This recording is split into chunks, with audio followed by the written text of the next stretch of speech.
welcome back everyone. This is round 8 of the Sunway Sitges Chess Festival. Today and 2 more rounds, and that's the end of the tournament. It's a 10-round event, and we have one sole leader, half a point ahead of the field, Anton Korobov. And I like his position at the moment, I have to say. He's got white against Vassily Durarbayli from Azerbaijan, and it was this kind of symmetrical Fianchetto Grunfeld. I'm not even sure what the name of this is. It's a very, very popular system. Maybe we can just go back to near the start and show the position. So yeah, this symmetrical position, but you know, this can be a lot of fun for white. You've got the extra move. We saw this played many occasions in the Karpov-Kasparov matches in the 1980s. But bishop f5 is a little bit unusual. 95, and here Durarbayli started spending some time and went for knight e4.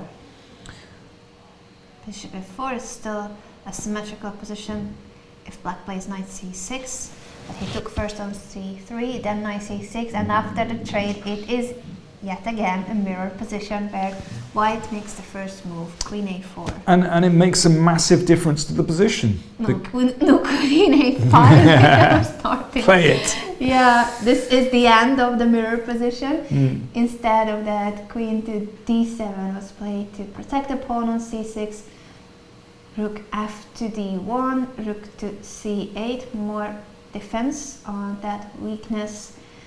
White also brings the rook, but with ideas of breaking through with c4, bishop to e6 prevents c4. Now the rook goes to b1. And that is the problem with putting the bishop back to e6. Now, was that strictly necessary? Bishop e6 looks like an odd decision to me. But if white's playing c4, maybe he's obviously concerned about this, but well, white is definitely better now. So let's just see how it rolled on. So bishop e6. And after rook b1, he went back to f5. They repeated moves once. Rook b to c1, bishop e6, rook b1, bishop f5, and then Korobov went for rook to b4. Well, this is sophisticated stuff, I've got to say. But now c4 is still an option for white. And you don't really want to go back there. Rook has already made it to the b file. White could, for instance, double rooks. I mean, if white is breaking through on the b file, the b7 square is obviously the one where white wants to hit, then that's just tremendous. You know, there's no counterplay for black, and white is just breaking through. So let's see what black's idea is. a5, queen a7. Okay, does he want to play c5 himself? Let's see, queen b3 played. Well, looks like Korobov is better because, you know, that bishop on f4 controls the b8 square. Now, if he can play the queen down to b7. It's looking good for white, and it's a tiny difference, but makes quite a lot of difference in terms of evaluation that this rook is on b2. It has managed to get through the b1 square, while black is not getting any piece to the d5. So the only open file is controlled by white. There's Korobov on the right there, just relaxing. Durarbayli, he has some serious challenges in this position. I mean, it must be just a bit depressing to play a kind of position where basically, you know, black is just trying to equalize here.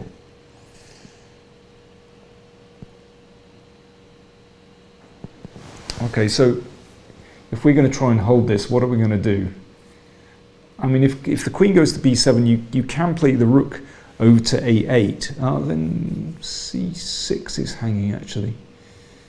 And if c6 drops, the d5 pawn is also a new target. This is looking unpleasant. Only 20 moves have been played. This is move 21, queen b3. But it feels really unpleasant for black. Okay, so if I play All right, let's go for it. So what about c5? Let's just bust things open in the middle. Okay, I'm looking at this one, free stuff. Mm-hmm. Will you want to take here afterwards? Well, so I can take on d5 with the bishop or with the queen. If I take with the bishop, I'm guessing your idea is to take on d4, and you can also take that pawn and attack on f2 and my rook. So that would work out for black. That was kind of my idea, that I'm trying to work into the position. What is the one thing that black has going for him here? And it's that rook is on b2, and that's what I'm trying to exploit. So if I take with the queen, now that is protecting the pawn, but with the queen on d5, you can either take on d4 or start with move like rook to d8. Yeah, I mean, I guess I'll start with rook d8. That was my intention. But then queen b7. Queen b7 Chop or rook b7. Ooh, or even rook b7. Ooh, tasty. Then queen a6, maybe. Maybe this is safer. Okay, queen b7. Choppity, take on d4. Takes. This is yeah, bishop d4 though. Threatening bishop takes. Exactly. Pick up the rook. And that one is Have e3. Yeah, bishop Then f6. bishop protects the pawn. That one's okay for black. Okay. So maybe c5. Maybe might be his idea. I can also start with this move and not care about this pawn just yet. This is very true, and this might be the killjoy move. Yeah, queen b7 is very, very sensible. And you're saying checkmate to black's queen. I want an endgame, and I'm going to take your pawns. Yeah, and this is a very different story since black can't really target the d4 pawn. Oh yeah, but okay. These are hanging. Yeah, but now we go in. So rook c2. Okay, you also got the second rank. I was hoping since I start first, I will get something out of this. Well, rook e7 actually. Yeah, rook e7 is and possible. when you take on e2, I'm Take on getting d5, the yeah. d5 pawn pressure here. Yeah, that's tough. So queen b7, good move. That looks like it's just spoiling the party a bit. So Durarbayli under pressure. Yeah, okay. Should we move on and let's look at board 2? So we've got Igor Kovalenko playing Abhimanyu Puranik. And we left it some time ago, but we haven't... Here at knight bd7, so let's just catch up with the current position. We have got which is this one. Wow, we've got a lot more moves. Let's see how we got there. Sure, knight d7, bishop to d2, rook e8, castle, kingside a5, b5, c5, c4. Interesting pawn structure, very dynamic. Capture on d4, and then knight to c5 as it has vacated the c5 square for the knight. And then also the c pawn disappeared. Knight c e4 is the final move. Yeah, I mean, I know we have a sort of symmetrical pawn structure. Basically, the c and d pawns have disappeared, but white has those pawns on a4 and b5. Now, are they a strength or a weakness? This is actually very complex. I'm also looking at the bishop on g7 and the bishop on b2, and that pin might be annoying sometimes for white. And also, that pawn on a4, might it be possible later on to sort of hop a knight in via c5 somehow? I'm not sure who's better and why here. Also, can we target the b7 pawn for white? Can we exchange and play bishop f3 for white here, for example? Should we just try that? Sure. It would be nice to use that space advantage on the queen side and press black a little bit. But the knight can drop to d6. The rook attacked. Let's go back. Let's go to... not sure where actually. Yeah, I mean, black has an idea here. Let's just see this. So if, let's say rook c1, then I'm wondering if black can just play directly e5, e4. It all comes with tempo. Where Yeah. shall the knight go? I can't even do anything like this. Not recommendable. The knight then should head toward b3, I'm guessing. Do you want to go e4 immediately? Yeah, b2's hanging, so I think we need to take on sorry, g7. I forgot to include this move and then move the bishop away. Well, there's a check here if we want to, but what's the best moment? Interesting. There's another possibility. After bishop takes g7, we could actually... No, it's probably Take too... the other bishop? Yeah, can we just see it, just for fun? So you're not afraid that this is still alive? Well, listen, I'm coming back here. I have no need to be afraid in analysis. Yeah, of course, this is the issue. I could also go to b2. I don't know why a1, but... Oh, no, much cooler. Listen, it's all a question of style. Listen, I want to be gotta be a1. Yeah, take on g2.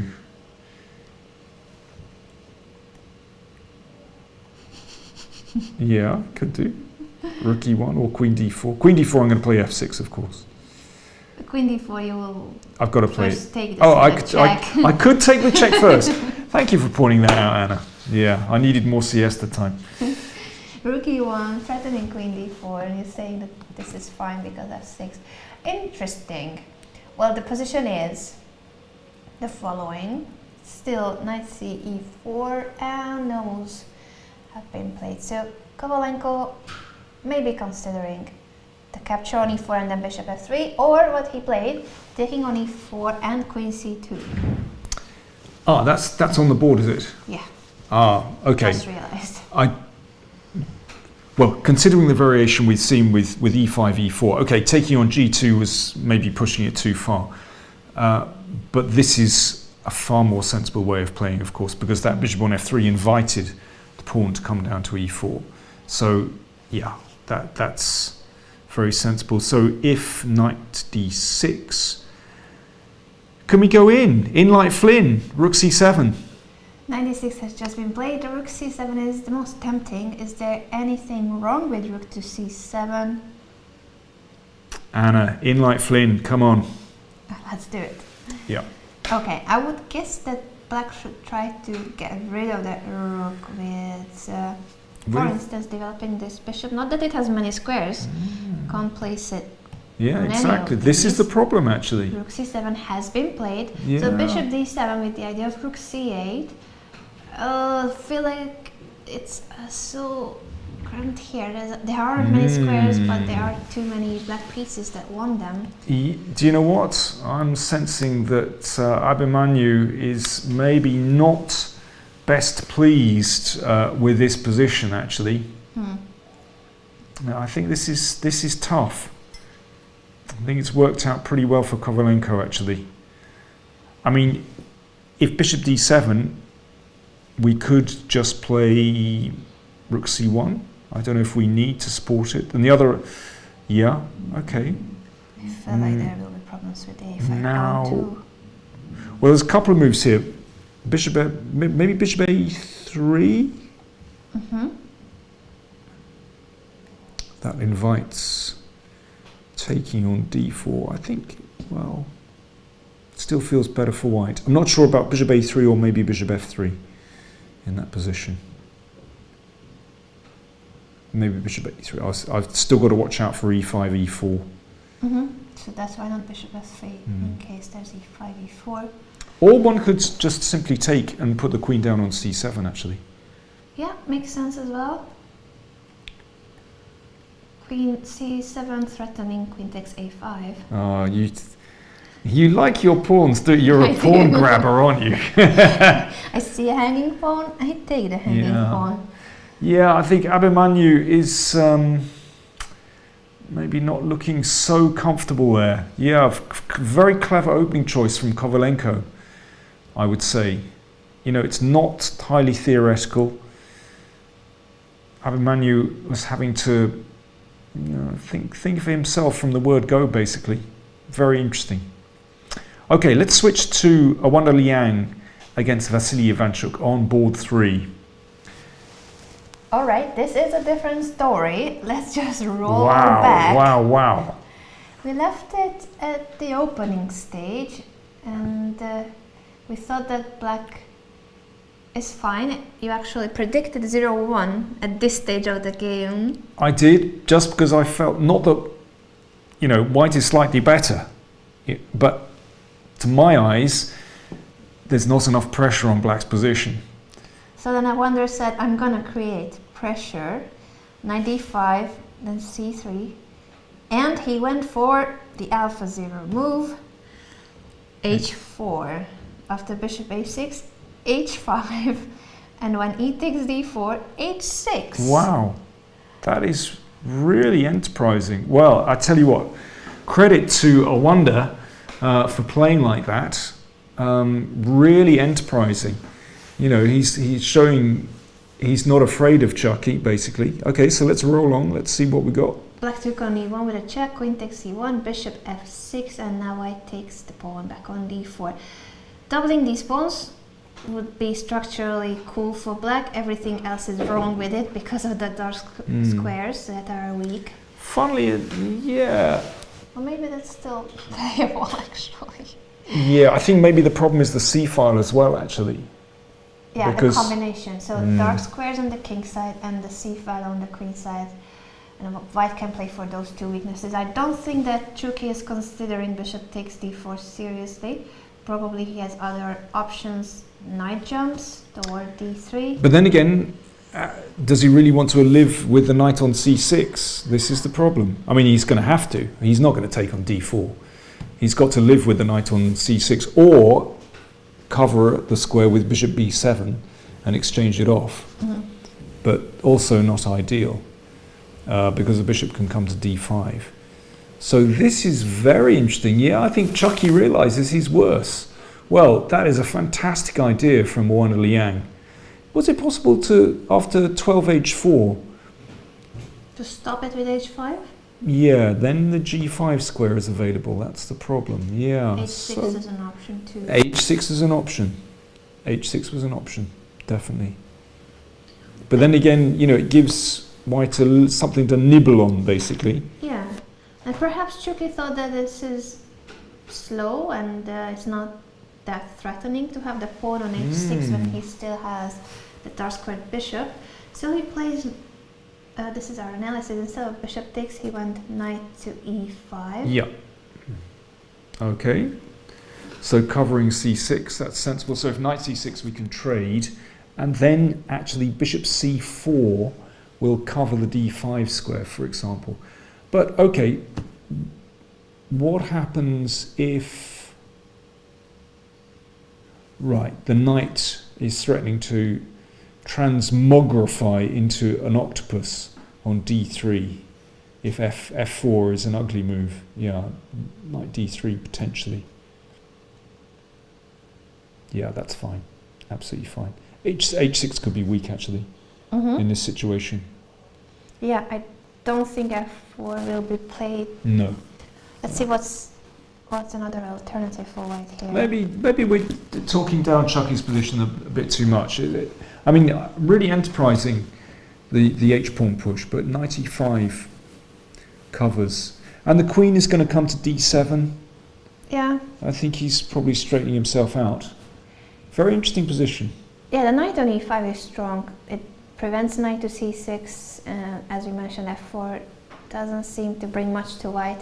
But if you need to leave the knight on e5, then there isn't really a way for white to make progress with the attack. So it's looking great to have a pawn here, but alone it's not going to do miracles.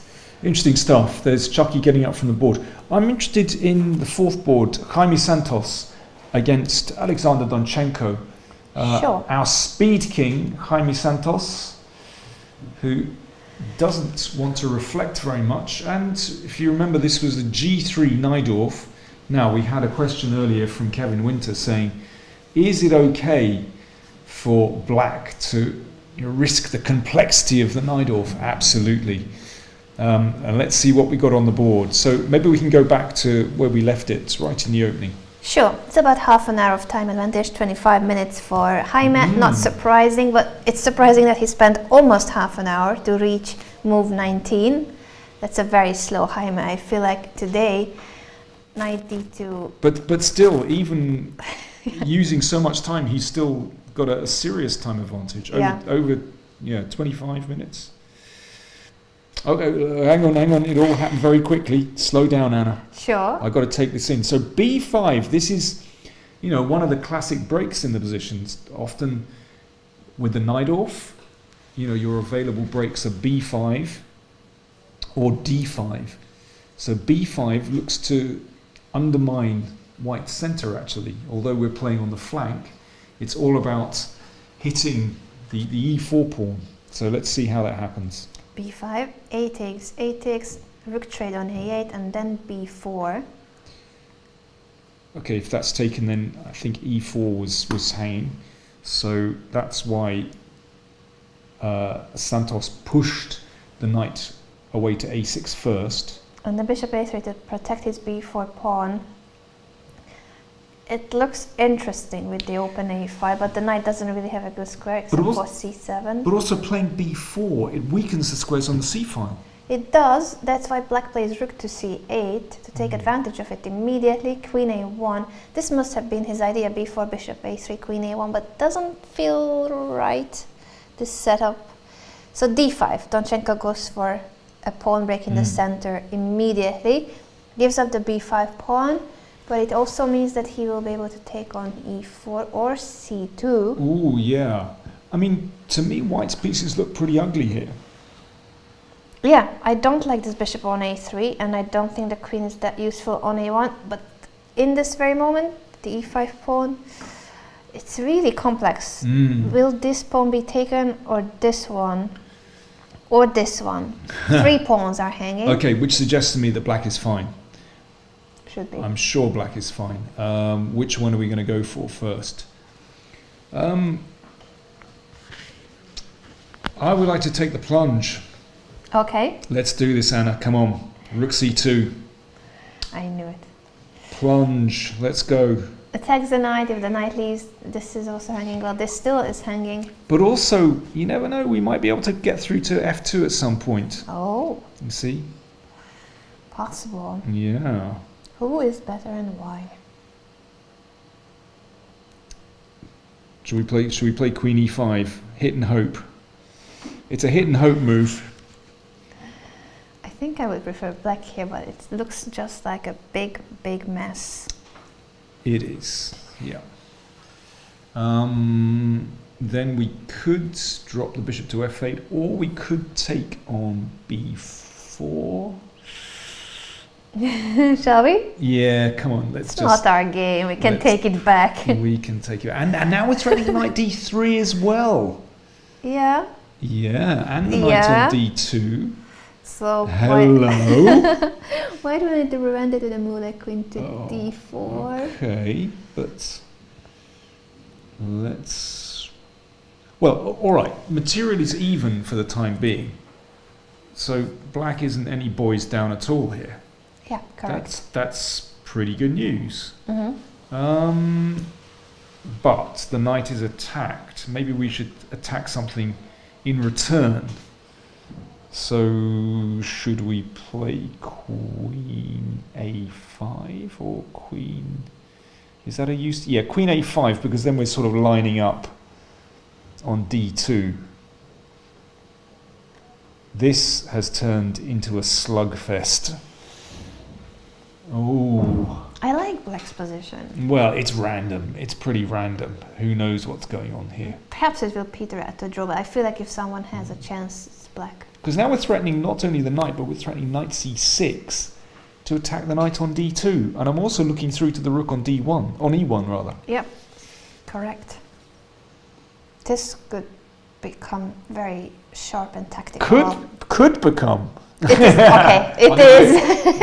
It is really sharp. Tactical elements everywhere. We are in the soup already. There's no denying that. I've got some more answers. All right. And we got a very good one. Let's bring up the question of the day as a reminder. This tournament is lectures by Grandmasters every day. If you lived in their time, which great player from the past would you like to see a lecture from? #Sunway Sitges is the place to go if you want to tweet at us.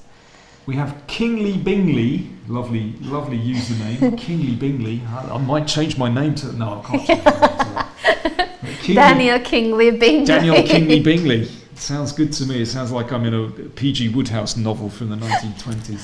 Kingly Bingley, certainly. That was a splendid fellow down the club, Kingly Bingley. Anyway, Kingly Bingley says Alexander Alekhine during the 1920s. Yeah, I think that would be a good one. And then we have Vin Sildin, who has simply posted a photograph. Testing our face recognition, well, Mr. King. If I'm not mistaken, that is Aaron Nimtsevich. And that actually is a great answer because Nimtsevich was famously opinionated. You only need to read his book.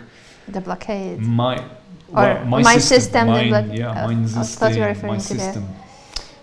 Which, well, some play it divides opinion. It was always said to be, yeah, that's a classic, and it was sort of, oh yeah, everyone, it's a classic. Blah, blah.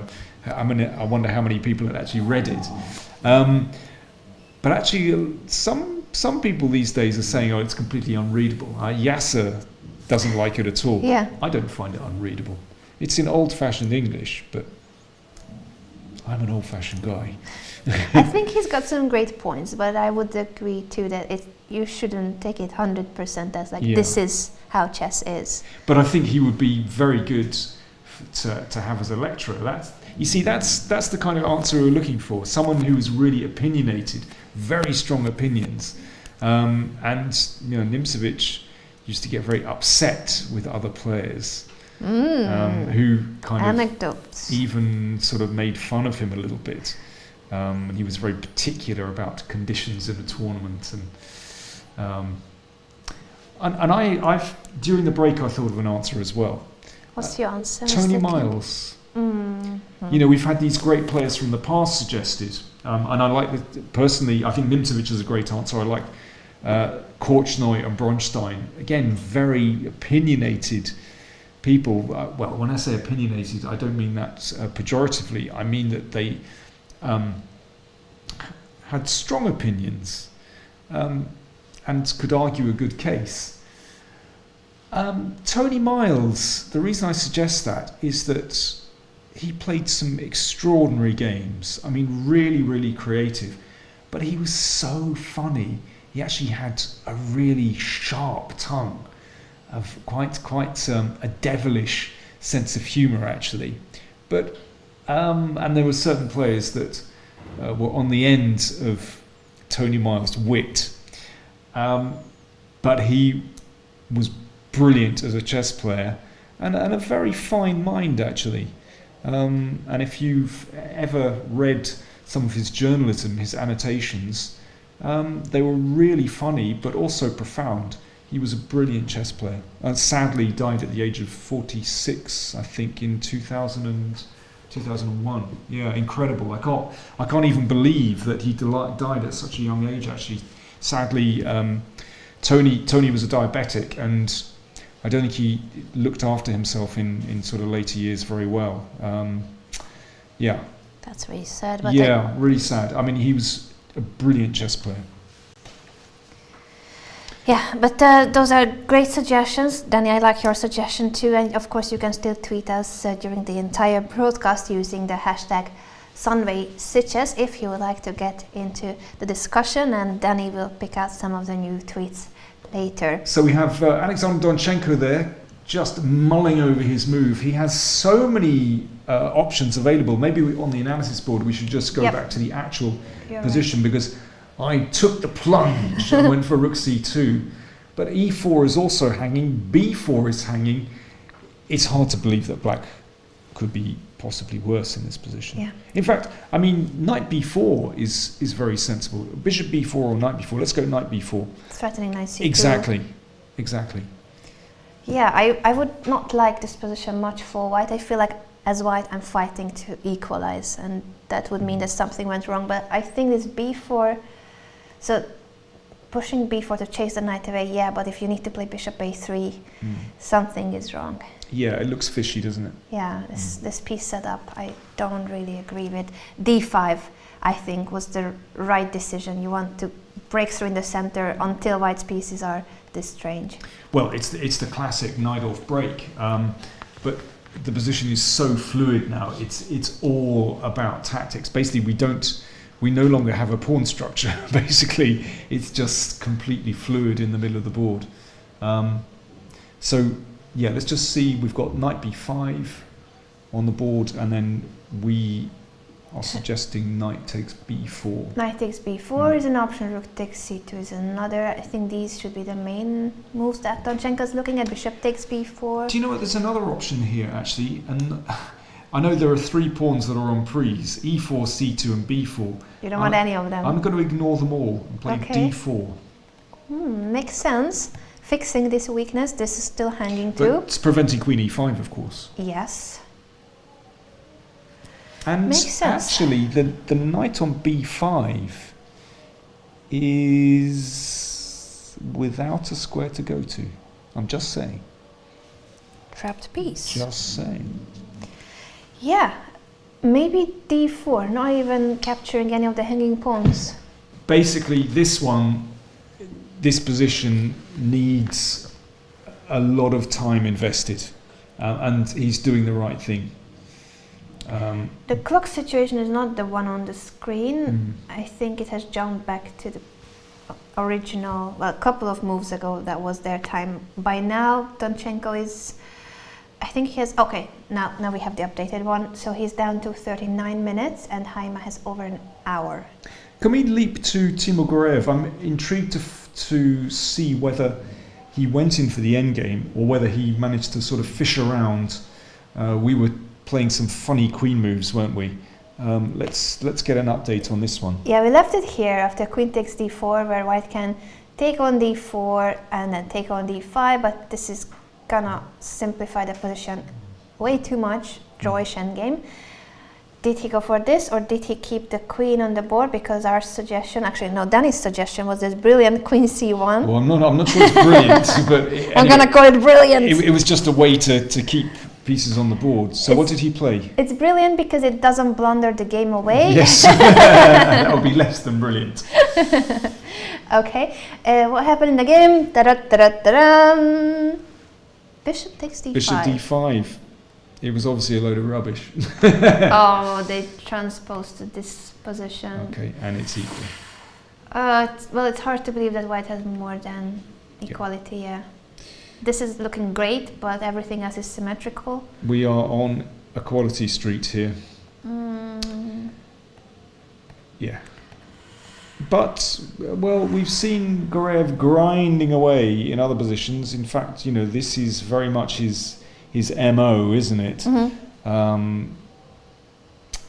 But yeah, looks very equal. All right, that's interesting to see that he did that. And what about Maksudlu against Sindarov? Let's go back there for a moment. Maksudlu with the white pieces. As you mentioned, the former child prodigy against the current child prodigy. Maksudlu is 19 years old and Sindarov is 14. He's one of the youngest grandmasters ever, number 3 on the rating list. It's not a rating list, but it's a world record on at what age did they complete their final grandmaster norm. He got it at the age of 12 years, 10 months and 5 days. And we see Alexander Donchenko in the foreground, and in the background we can see Maksudlu on the right and Sindarov on the left. Now, we looked at it after Black had just removed the knight back to b8. Let's see what happened from there, Anna. Sure, that was on move 9, and after that they knight were b8 way move, on in position, way on. Let's go through those moves. So after queen b3, knight b8, regrouping Black's pieces, but it takes quite some time. Knight f4, e6, bishop to d2, developing the dark square bishop of white. Knight c6, rook fd1, b6, a4, after which queen e7 was played, bishop f1, bishop b7, developing Do you know what? This pieces. is kind of classic Magsudlu. He's just maneuvering, and we're going to be here a long time. You know, he's a guy that works really hard at the board. So I tell you what, I hope Sindarov has had extra portions of porridge this morning, because he is going to need stamina and energy today if he's going to survive Parham Magsudlu, the steamroller. Yeah. He's not a Porsche. He's not built for speed, Magsudlu. He's a steamroller that will slowly just kind of move down the street and just push away anything it's in his path. That's what he's trying to do here. Speaking of porridge, the breakfast is great at the hotel. Oh, it is. There's everything but porridge. Well, there's muesli, which is basically porridge. Yeah. I like the English type of porridge. I really got used to having porridge. Also in Ireland, it's mainly my breakfast. Ah, good. No, I approve of porridge. Yeah, and I mean, you know, muesli porridge. Yeah, good. Anyway, the position now. Yeah, Forget your porridge. No, I wanted to mention there's no porridge, but there's a chocolate fountain at breakfast. Ooh. Can you imagine a fountain that just spills out dark chocolate? No, I can't. It's revolting. It's beautiful. Any time of day. Every breakfast. No. Deary me. You wake up and there's the chocolate fountain waiting for you. I'm afraid. Bishop b1, rook c8, rook ac1, bishop to f8. Black is also regrouping his pieces because the fianchetto bishop normally nice on g7, but here it was blocked by the d4 pawn. f3, knight d8, and g4. But we can see the results of Sindarov maneuvering the knight via b8 to c6, because that knight on c6 does a really good job of controlling the a5 and b4 squares. So basically, any kind of initiative on the queen side that Magsudlu was hoping to generate, black is absolutely fine there.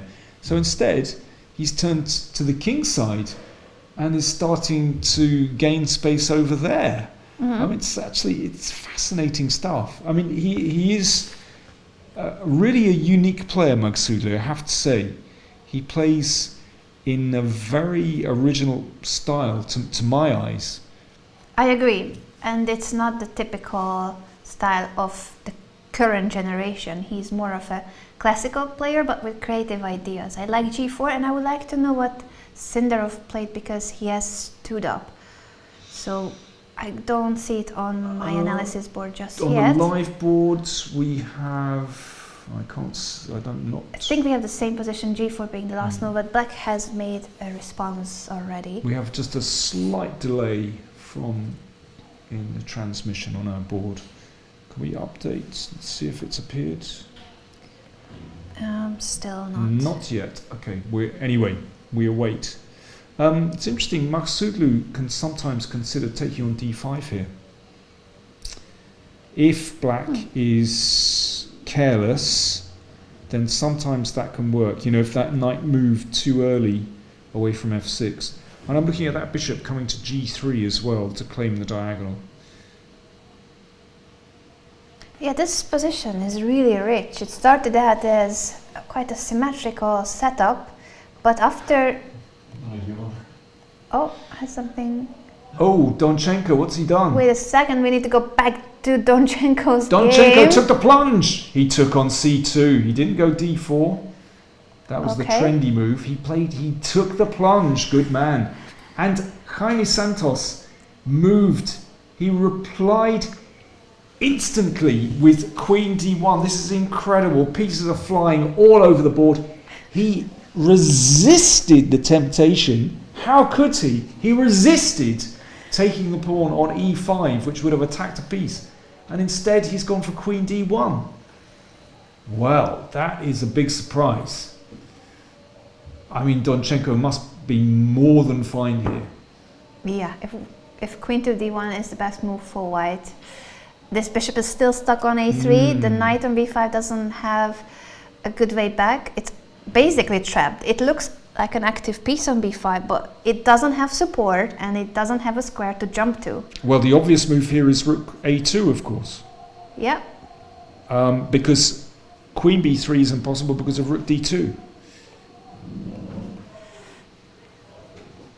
We're just getting some impressions from the Spanish broadcast. Yeah. But rook a2, this, we're threatening to hit the knight. Yeah, bishop c6 is a huge threat that would win a piece. So let's take on d5 and see if this is critical, as we say in South London. So you want to take... Yeah, can we take here? Okay, that prevents bishop c6, that I realized. Mm-hmm. I was looking if it makes sense to play this first, but well, I could just take here, why not? What is the best move here? Well, let's take with the bishop, go on.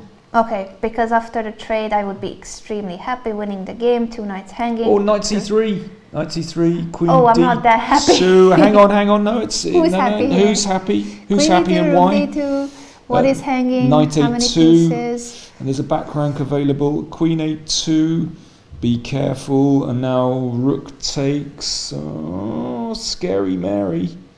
Take on e5 with a rook. Okay.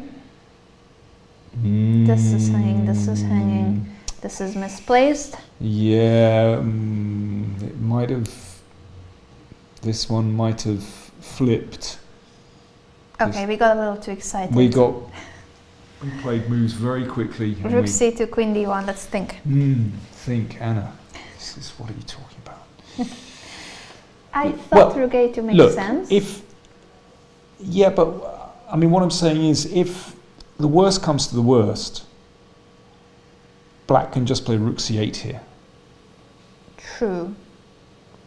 Black cannot be worse in this position. After taking on d5, bishop d5, Yeah. Well, bishop queen this d5. is a completely different story.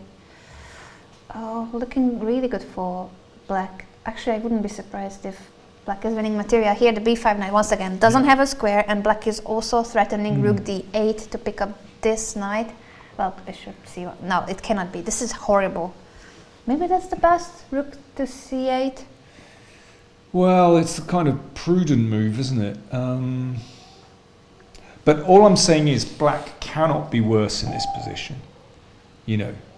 Yeah, I fully agree. I'm already looking at the possibility of winning a piece. So it's either that it's equal or black is better, but most certainly white has done something wrong earlier. This b4 bishop a3 setup looks fishy. And perhaps he'll be punished for it. Jaime, who still has over an hour. Donchenko is about to make a move. 20 minutes remaining. He's under time pressure because... And it is rook to c8. There we go. Rook a2 was just a little bit too loose, Mother Goose. So he's gone back to c8 and... Yeah, black is absolutely fine. I mean... Are we going to see an immediate move from Jaime here? I don't know. I think he'll make a move in a minute. Less than a minute. Yeah, he took it. d5. Fantastic. He didn't disappoint. He took on d5. Now. So if bishop takes d5, what is his idea? It doesn't look very pleasant Surely for white. he can't take on e5. He can't do that. Will he do it? He can't give up the bishop. He can't, no. Rook Okay, let's takes, see. bishop Rook takes. Yeah, then Rook he will take on e7. Oh, it looks awful. It looks awful. He can't do that. I agree, the light squares are bleeding. Not with the... Just compare the bishop on a3. Beautiful. Yeah. Bishop takes d5 is on the board. So, I mean, in that position, maybe just rook d8. He takes d5, bishop takes. Yeah. What will Jaime do here? I think he got himself into deep trouble. I think so. Why did he even take on d5? Really? Well, maybe he takes on d5 now, queen takes, and then plays...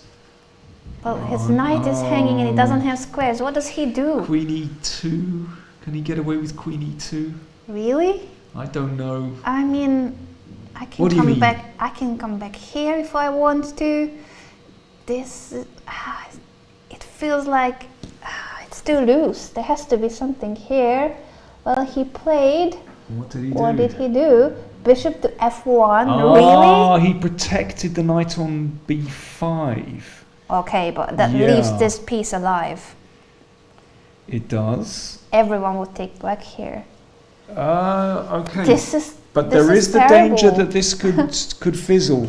It could fizzle Yeah, here. but that's the biggest danger, that the position Yeah. gets simplified and then it's a draw. But if anyone has a winning chances, it's black. E5 is hanging. That's the problem. So if we take on b4, then e5. There's a lot of paint on the board, Anna. I like to paint. I mean, it's a bit psychedelic at the moment. Thank you. My trademark. I think I can change the color, but I never know which one to press. Change the color. Yeah, see now, it's green. Oh, green. We can do, what other color do I have? Green. Green. I think there are more colors, but I'm not an expert on this. Okay, let's just, well, I'm always using red because that's the default color, and I like red. Fine. Red is good. Right, how can we shake things up here? Yeah, bishop f1 is sensible. Basically, he's saying, I haven't got more than a draw here, so let's be careful and protect the knight. I mean, if we want to save the e-pawn, of course we can push to e4. But that closes the diagonal. It does, but the bishop lives on f1 anyway, so maybe we just have to. And now b4 is threatened. True. So this is one option. What else is an option for Donchenko, who is down to 17 minutes? This is move 20... Where are we? Let me just see. Move 22 still has to play 18 more moves. At move 41 they receive an additional half an hour. 30-second increment from the very beginning per move. I don't actually... Well, no, I see another possible move actually. Queen b8 to protect the e-pawn and just keep an eye on the knight. Possible. Although I don't quite see how we're winning it. Yeah. But you know, if we're not going to push, then queen b8 is possible. I don't see what's wrong. E4. Maybe the knight flips into d4. Well, we take on b4. That's okay. Listen, I'm happy with e4 actually, because it just, you know, that pawn is absolutely secure now. It does give a square to this knight. Yeah, but we take on b4 exactly, and I think it's okay. And the bishop can drop to f8 if necessary. Quite possibly this is a good continuation for black. Will he go for it? He's down to 16 minutes. Queen b1. How's queen b1 there? After e4. Queen b1 here. Lots of queen moves on the back rank. So we started out with queen a1 here. Now the queen has come back to d1, and then it could be queen b1. Then can we crack black's position? What do you think he will do? E4? Prediction time. Yeah, but e4 queen b1 is actually a bit annoying because I can't quite see how black makes headway after that. Knight c7 takes is possible. Yeah, we could do that actually. Okay, so in this position, knight c7. Because I want to attack the bishop on a3. It makes perfect sense. And potentially play rook a7 as well. I like this one. Very harmonious for black, and it looks all over the place for white. I mean, white, I think, to save this is going to have to suffer. Yeah, I mean, black is better, but can he actually turn it into something? Anna, can we go back to boards 1 and 2? Obviously, you know, those are the games that feature. And board 3, Ivanchuk 2. Yes, but Korobov has 6.5.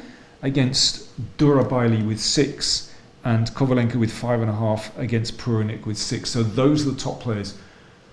So how is our friend Anton Korobov doing? We can see him on the right there with that mop of curly hair. And hopefully we can show you guys later a group photo from the Camp Nou, who were the players who visited the stadium of Team Barca. So that's where we left it. After Queen B3, okay, he took the plunge in. And black keeps the queen on the board because trading would only have led to this rook on the 7th rank. So what happened instead, let me just go move by move. Right here, queen a5, queen takes e7, extra pawn for white, but black is hoping to get it back somewhere, can he? That's on the board, is it? That's the latest. So this queen will go somewhere. There are a couple of available squares. He's a pawn up. Yep. That's the end of my analysis.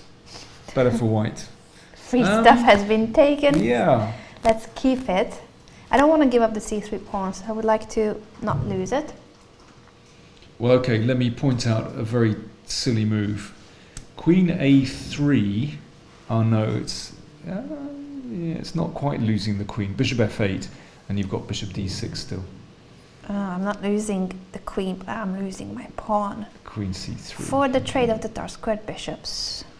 And black should be okay there. Yeah. Black Let's is okay. not do this then. Right. Maybe. I mean, queen a3 was kind of a joke move, actually. Yeah, but the idea is the same. Try to keep this pawn alive. Queen b4. If you take, well, I can take both ways. e2's hanging. Yeah, true. So either with the rook to go for the a4 pawn, or just c takes b4. Everything is protected. Extra pawn for white. There's no pawn break. Yeah, a3. I'm gonna keep my pawn protected. Yeah, but this one's not so clear, is it? I think we played bishop f8. And b4 is hanging. Okay, can't protect it. That's unpleasant. But b5 takes, bishop takes. Even that wasn't so clear actually, because b5 was possible. At the end, let me go back to that one. So b5 here. Yeah. Takes, bishop takes, still an extra pawn. Yeah. I mean, it seems to me that Korobov has several ways to claim an extra pawn or maybe convert it to some kind of positional advantage. He's basically choosing which is the best. So, well, am I going to stick my neck out? I'm going to say that Korobov is going to win this one. I think he will, and I at the moment can't detect anything wrong with queen b4. And the reason I say that is because we've seen him on so many occasions grind out these advantages where, yeah, maybe a slight advantage, but he plays very, very precisely. And Anna, your tweet about the photo, the visit to Camp Nou, the Barcelona stadium, I think we have that. So that was an excursion yesterday in the morning, and Anton Korobov, our leader of the tournament, was one of the visiting grandmasters at the stadium. You can see Anton there in the middle of the picture. What surprised us the most is that he had to get up at around 9 a.m., which to some of the grandmasters is quite an early hour, but I guess he likes football that much, or he simply thought that this is a must-see place. He decided to join the group and go to the stadium of FC Barcelona yesterday in the morning. I don't know if later we could zoom in on that picture so that there are more faces. I believe Igor Kovalenko also visited the stadium. I can't spot him right now, but Awonder Liang is there too on the left side, wearing the red sweater. And Natalia Pogonina, one of the top female players of the field, also went to see the stadium. I would have gone, but I didn't get up in time. Well, Mr. Korobov did, so that surprised us. Yeah. It's because I think most chess professionals, I feel like, are night owls. Also, the round here finishes pretty late. You may finish your game at 9:30, 10 p.m. Then you still need to make it to dinner. You'll possibly analyze your game. No one really goes to bed before midnight. Yeah. So it's difficult to wake up to the early morning activities. Early morning being 9:30 here. Pity. I would have.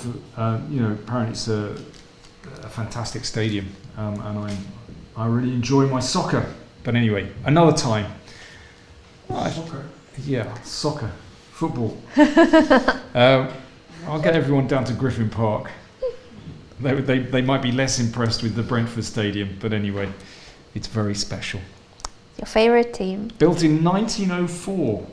1904? The Griffin Park Stadium. Yeah. Unfortunately, or fortunately, depending on which way you look at it, moving to a new stadium next September. Oh, so a new one, newly built stadium. Newly built. This is the final year at Griffin Park. Oh. So it's like they're counting down the matches, the final matches, and I mean the stadium is falling apart. So we need to move, but it has a wonderful atmosphere. I was going to ask what will happen to the stadium. Will they tear it down and build something else there? Yeah, they're going to build houses basically. Yeah, but they need a new stadium, and it's going to be great. So a new chapter in the Brentford history. There we are. Let's see the current position. Korobov still hasn't made a decision on where to place his queen, but we think he's doing fine. Queen b4 would be my choice. He's considering other options as well. There's Goreev with the beard watching on in the background. Let's go to board 2. So Kovalenko against Puranik.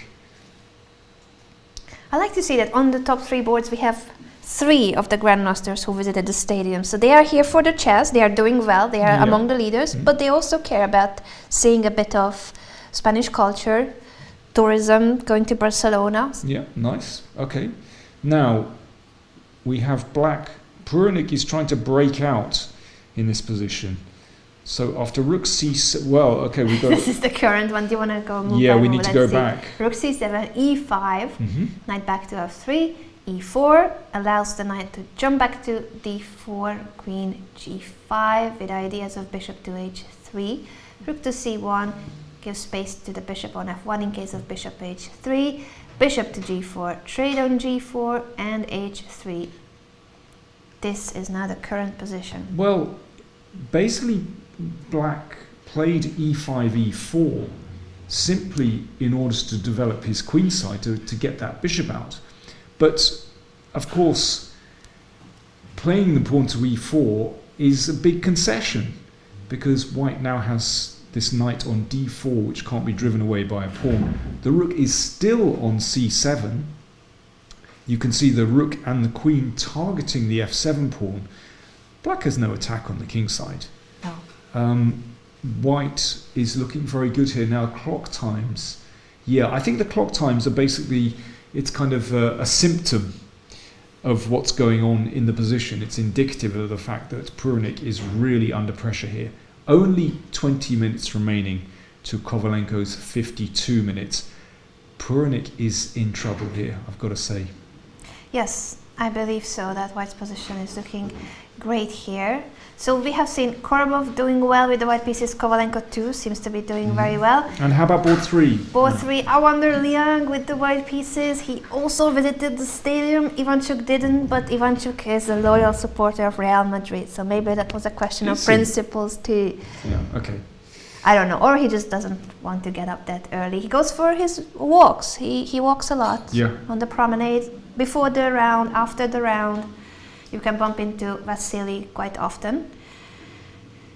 We left it at the moment after h6, rook takes e1, queen takes e1, bishop f6, knight takes d4, knight e5.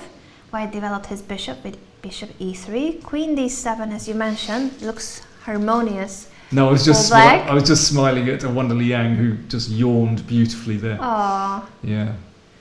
It's still early. It's, what is it, 6:45? Mm-hmm.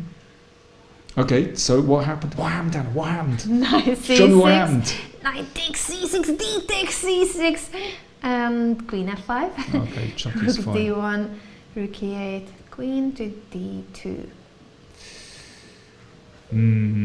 Yeah, you see, I confidently predicted that Chucky was going to win this one, and now I'm thinking, how's he going to drum up chances from this position?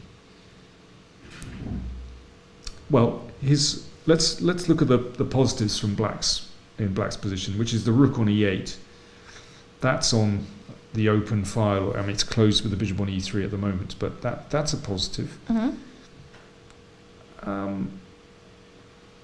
White could maybe use the d5 square, but should Black play bishop c4 here? Because it feels as though it might be nice to sort of challenge. But then again, b3, bishop on e6. I'm just talking amongst yourselves, folks. I'm just thinking out loud here.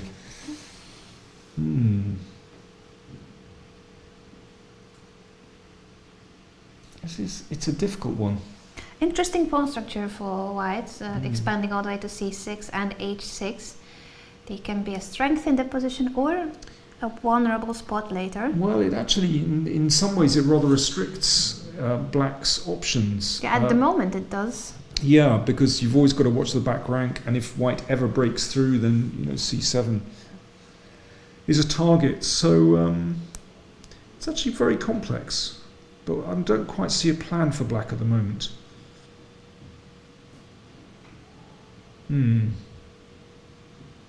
Not simple. I'm kind of impressed by the fact that Awonder Liang has managed to create sort of imbalance in the position and actually give himself chances. This one, I would say all three results are possible here, actually. And the move by Ivanchuk. Ooh, he's hovering. Almost the move. Clock time's very even. It is. And still about 20 more moves to be played. Queen to e5.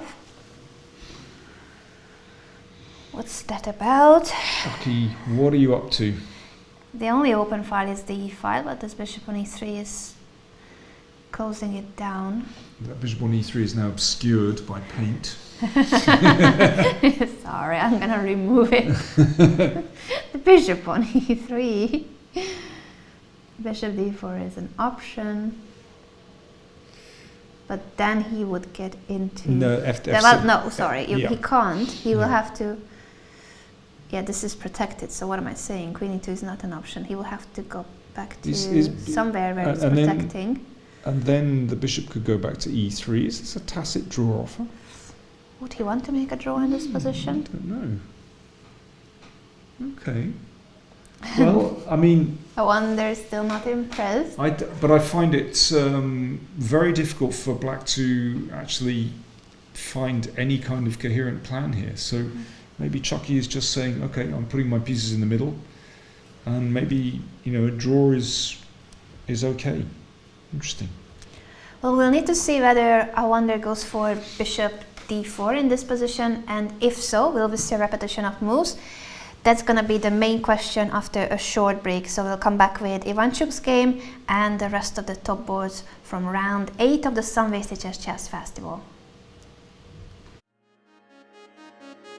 When we were young, the higher places made us strong together. Every day, we told each other to be friends forever. Mistakes and troubles didn't bring us down. Friends and lovers just fooling around. We got the passion, we got the love. The night is young and we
One of the games that we were discussing just before the break has ended.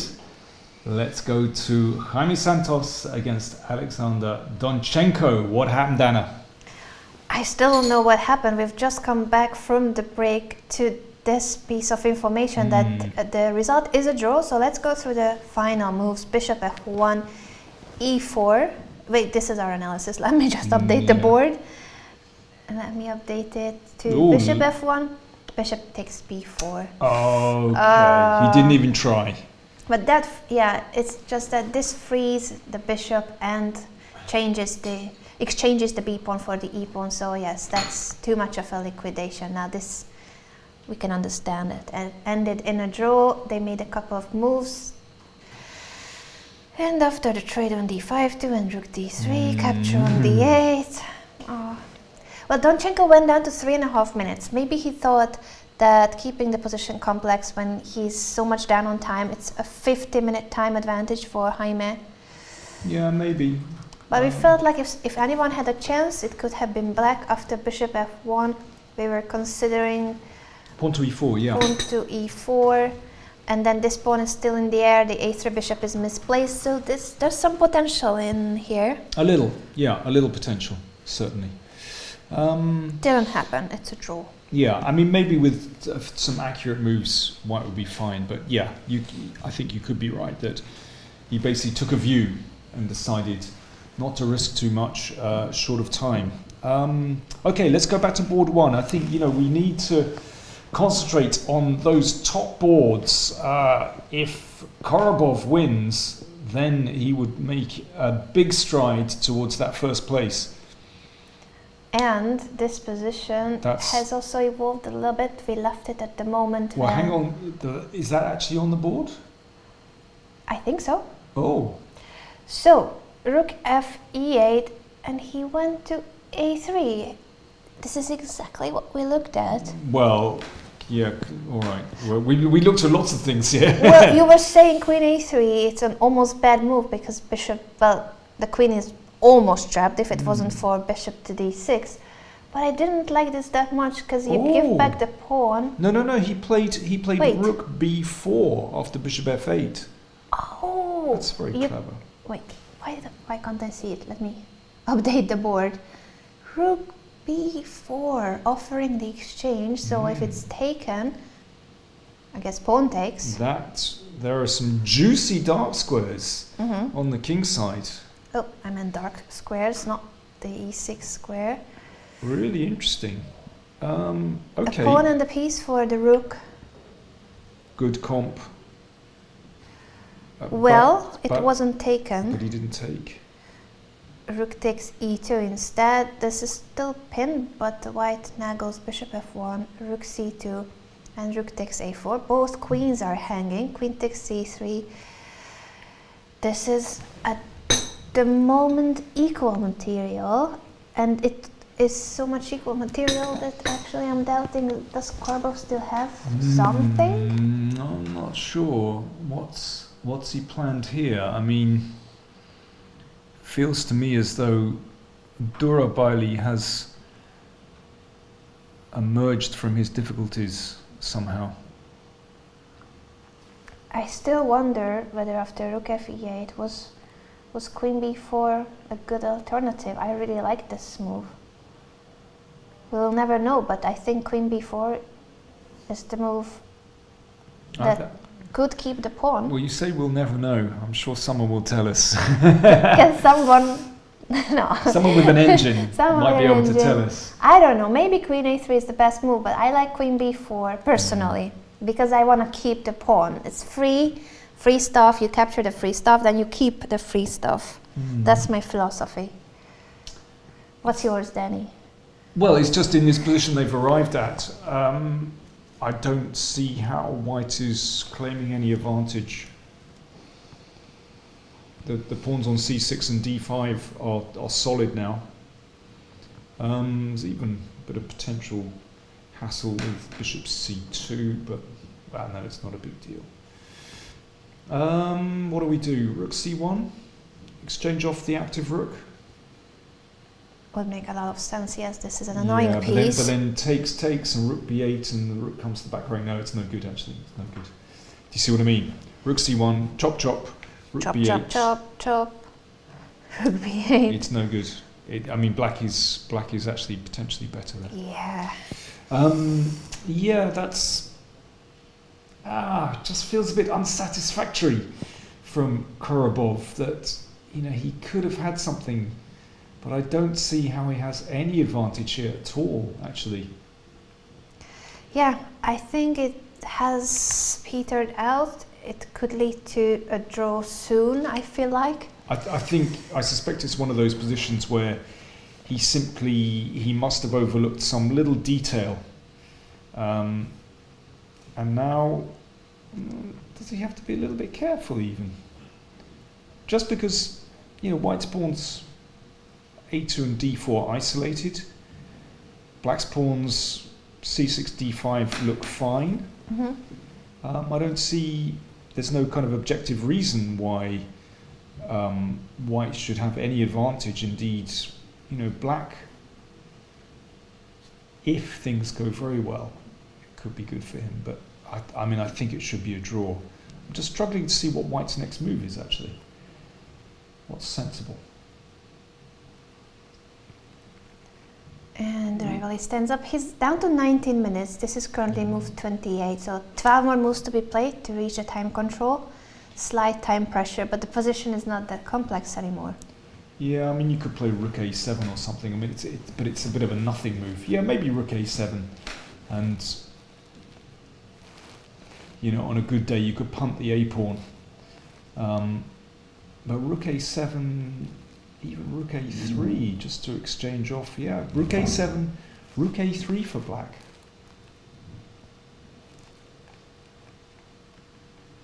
Which stops the a pawn rolling. If we can get it down to a6 very quickly, that would be fine.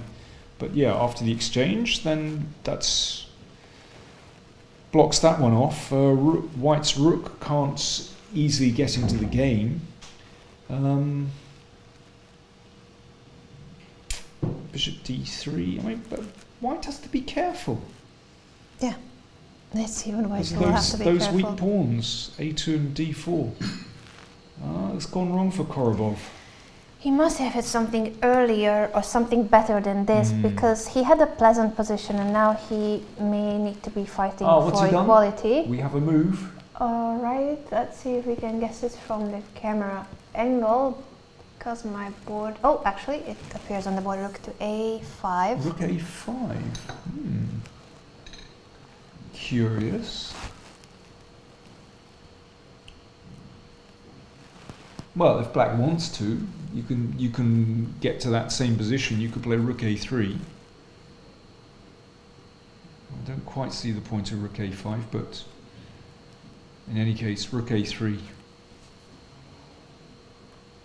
Very similar. Black to the is slightly previous one. better. Yeah, I would also take black here.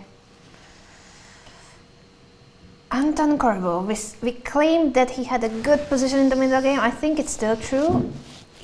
This felt like he tricked his opponent because he managed to get his rook to the b file and this queen on a7, then threatening queen b7. But then Durarbayli found this idea of creating space for the queen on a5, getting him some counterplay because of the c3 weak pawn, giving up the e7 pawn, and here queen a3, was there a better move? I still don't see an answer in the chat. I see a deep conversation about movies, but I would also, which Well, I like. I like that. Sounds good to me. I like, but I would also like to know whether queen b4 or any other move, is there something that can keep the advantage of white? Should we switch to board 2? Yes. Kovalenko against Puranik. Puranik with 6 points. Ooh, that is a huge pawn on c7.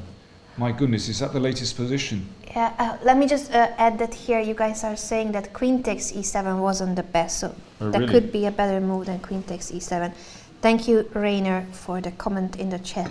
And we're gonna get to the Spanish lesson too. Every day we are learning Spanish. Yeah, we need a Spanish lesson. Well, let's talk about the pawn first. And ¿Dónde está mi té? Está aquí. Está aquí. Naturalmente. Do you say that? Do you say naturalmente or do you say of course? You would say, How do you say wait of a course? second. Oh, geez, I'm forgetting my Spanish since I don't live here. I think normally you would just say claro. Claro, claro. Claro que sí. Of course, yes. Claro. Yeah, naturalmente they don't use that much. Okay, that's a bit formal, is it? Yeah. Anyway, how did we get to this position? Okay, how did we get to this position? Let's have that in Spanish. Como hemos, like if it's we analyzing, then como hemos llegado, how have we arrived? Oh boy. Hemos llegado. Como hemos... Llegado. How do you spell that? Hemos is with an H, but it's a silent H, so Ah. H-E-M-O-S. Okay, como hemos... Llegado, that is double L at the beginning of the Okay. word. Yeah. E-G-A-D-O. E-G-A-D-O. Como hemos llegado a esta posición. Esta... Posición. Okay. Como hemos llegado a esta posición? A esta, so there's an A. To this position. To Yeah, this yeah. position. Okay. ¿Cómo hemos llegado a esta posición? Muy bien. ¿Cómo hemos llegado? Hemos llegado a esta No sé, posición. no sé. Let's see how we reached this position. Okay, let's see. Let's see? Vamos a verlo. Vamos. Let's see it. Vamos. Vamos a verlo. Y arriba, y arriba. Vamos a la playa. I think that's the most common Spanish phrase. ¿Dónde está la playa? ¿Dónde está la playa? Sí. The beach. ¿Dónde está mi cerveza? Muy bien. Okay, so the position. Okay, esta posición. Esta posición. Esta posición me gusta ¿Te gusta? para las blancas. Muy bien. Gracias. Then his Spanish is impressive. Knight takes e4, knight takes, queen c2, attacking the knight. We have seen this until the moment where white goes for it with rook c7, then e5, knight f3, knight back to d4, queen g5, and we saw all these moves claiming that black does not really have an attack. It's only the queen on the king side, and white is putting a lot of pressure on black because of the 7th rank, this queen on b3, only the d6 knight is holding everything together. Rook e7 and rook 1 to c5, queen h4 and b6. This is how we get there. The rook was traded on c7 and there you go, c passed pawn. He's Yeah, resigned! Korobov He's resigned! resigned! Oh, it's all over. Poor guy. I tell you what, he was done today by a very clever opening choice. Kovalenko, I think, played an excellent game. Really clever. Puranik, obviously, theoretically, he's really well drilled, but Kovalenko played a very nice strategic game with this knight bd2 and b4, and that b pawn, it's gone all the way. Let's just see the final position. Let's see where he actually resigned. Queen e7, bishop to a3. Oh, painful. Rook c8, rook d5, bishop b5 and knight b5. He's losing a piece. Simple chess. Simple chess. Yeah, great game from Kovalenko, I have to say. He made it look really, really easy. And Puranik, from a really early stage, had quite an unpleasant position with very little counterplay. Tried to stir things up on the king side, but actually there was no attack. He managed to get the bishop out, but that was it, basically. Excellent game from Kovalenko. And that means, well, in some ways, that's a good result for Korobov, because Puranik had 6 points. Kovalenko was on 5.5, so he bounces up to 6.5. So can Korobov hang on for the draw, in which case he would still have a half-point lead? But I'm just going to mark it 1-0. that's a critical one. 1-0 for Kovalenko. Good game for the two-time Latvian champion. Excellent stuff. Let's go to board 3. Awonder Liang against Vassily Ivanchuk, because we were thinking that one could end in a repetition. We weren't quite sure how Chucky was going to make any progress there. Let's see what he's done. So, the moment where it felt like there could be a draw was after rook e8, queen d2, queen e5, and if white goes for bishop d4, we were thinking, well, you gotta go back with the queen, or would he play queen e6 to keep the queen on the e file? And then there's no repetition, this is hanging well, no, you can't. There's always mate threat. No, black is not threatening anything, but maybe he wouldn't have gone back to f5, because we were thinking if they wanted, there could be a potential 3-4 repetition here. Didn't happen in the game because after, let me just go back there quickly. I'm sorry, I clicked on the wrong move. Queen to c2 was played instead of bishop d4, and then queen h5. Chucky's found a plan. Does he want to play g5 and take the h-pawn? Could be the plan. Rook to d5. Okay. Rook e5 to trade that active rook, and now queen b3. Well, this is heavyweight stuff. I'm just wondering how we assess the position after the major pieces are exchanged off. So rook takes d5. I mean, black doesn't have to do this, but rook d5, queen takes, bishop takes. Who is better and why? Probably equal. But then could black bring the bishop round to e6? Let's take a look. Yeah, I'm not saying this is necessary. Bishop e6, after the exchange, then we might find that one of those pawns, h6 or c6, might be a little bit vulnerable. So white has expanded a lot with these pawn pushes, and we said that it does take a lot of squares away from black, but in an endgame, those pawns could become a target. Still not easy to access them, but bishop e6, that makes sense, and black can't really lose this, can he? Oh well, wait, no. If you trade... Yes, bishop b6, yeah. So if black trades, then there's this tactical motive. No, yeah. So, and if you can't do that, bringing the king is not so simple. You need to make it to e7 and then... It's okay. Yeah, if the king is on e7, then you can already trade because the sacrifice does not work. Yeah, I mean, I imagine it's a draw though. I mean, bishop endgames are notoriously drawish.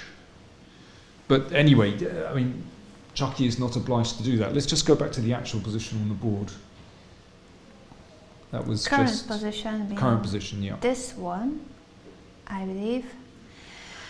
So rook d5, rook e5, queen b3, and Vassily is still considering how to react. 20 minutes left for Vassily Ivanchuk, 23 for Awonder Liang. The age gap between the two, we mentioned 34 years. A legend versus a child prodigy.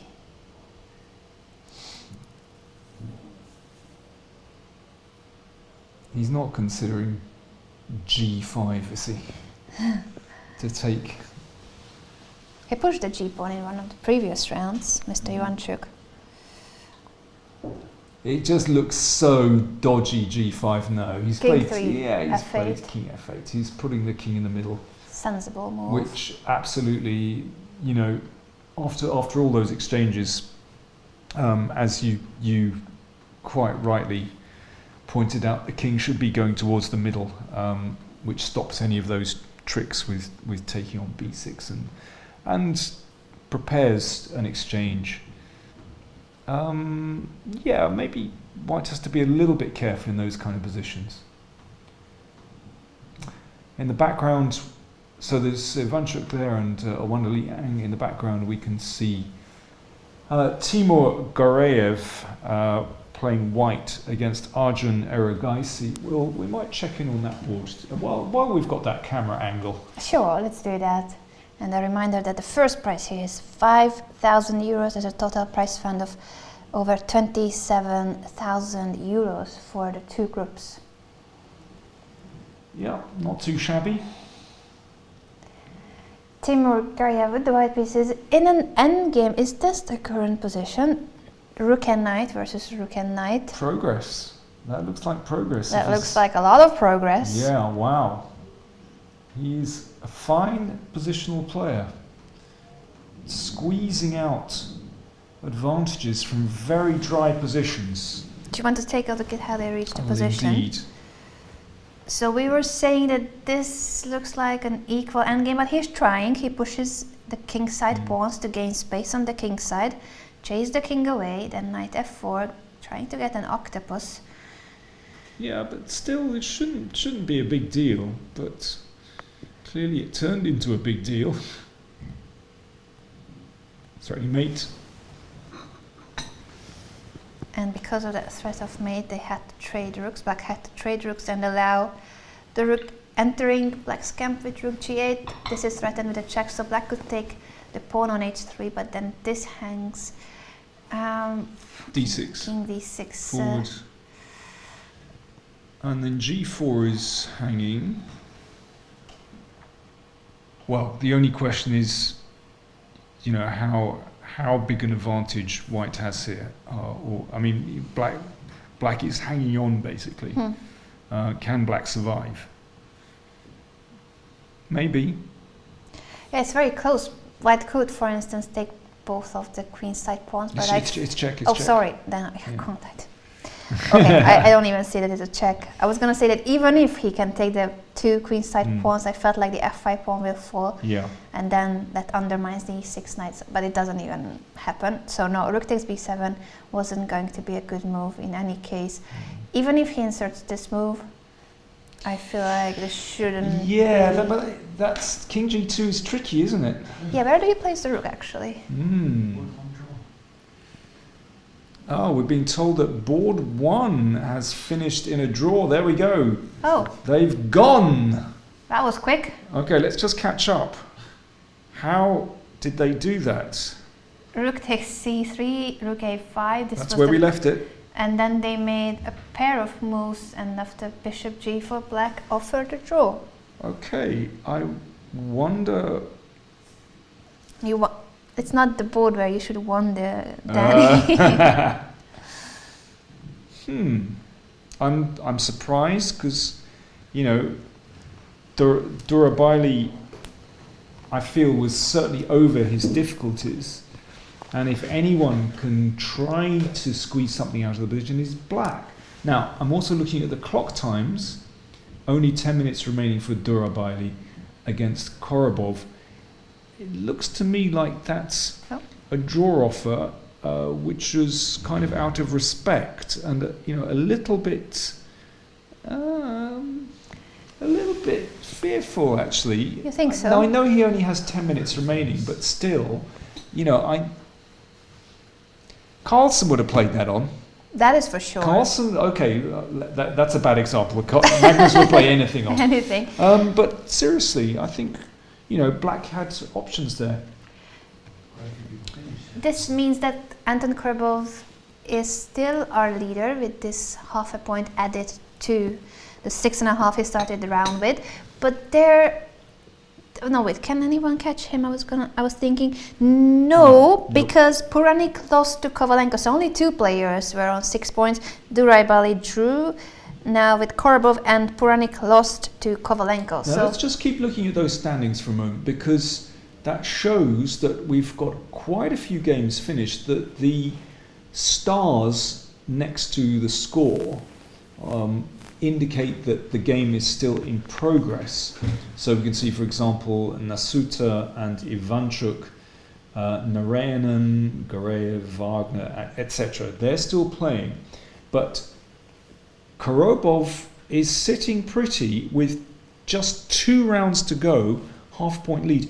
He will face Kovalenko in the next round. Yeah, that should be the pairings. It's pretty clear. Yeah, and he will have black. Oh, I'm not sure. Will he have black? Because Kovalenko had white today as well. Well, one of them may have repeated earlier. I think Yeah. Korobov. Well, we'll need to check, but that is the pairing: Kovalenko versus Korobov. We'll need to check who will have the white pieces with 2 rounds to go. Half a point lead for Korobov, and Kovalenko would need to beat Korobov in order to take over in the lead. Now, today's game of Korobov, once again, this is the final position, and as Danny highlighted, bishop g4 and the draw offer by Durarbayli. Yes, he could have kept the game going and tried to play for a win. Maybe he didn't believe in his winning chances, it's slightly more pleasant for black. Yeah, I mean, okay, where are we going to put the rook? Let's put it on a1, behind the passed pawn. And I'm not saying it's easy. Maybe just put the bishop on f3. Or rook a1, bishop g7. How would that be? Attack the d-pawn. It's possible.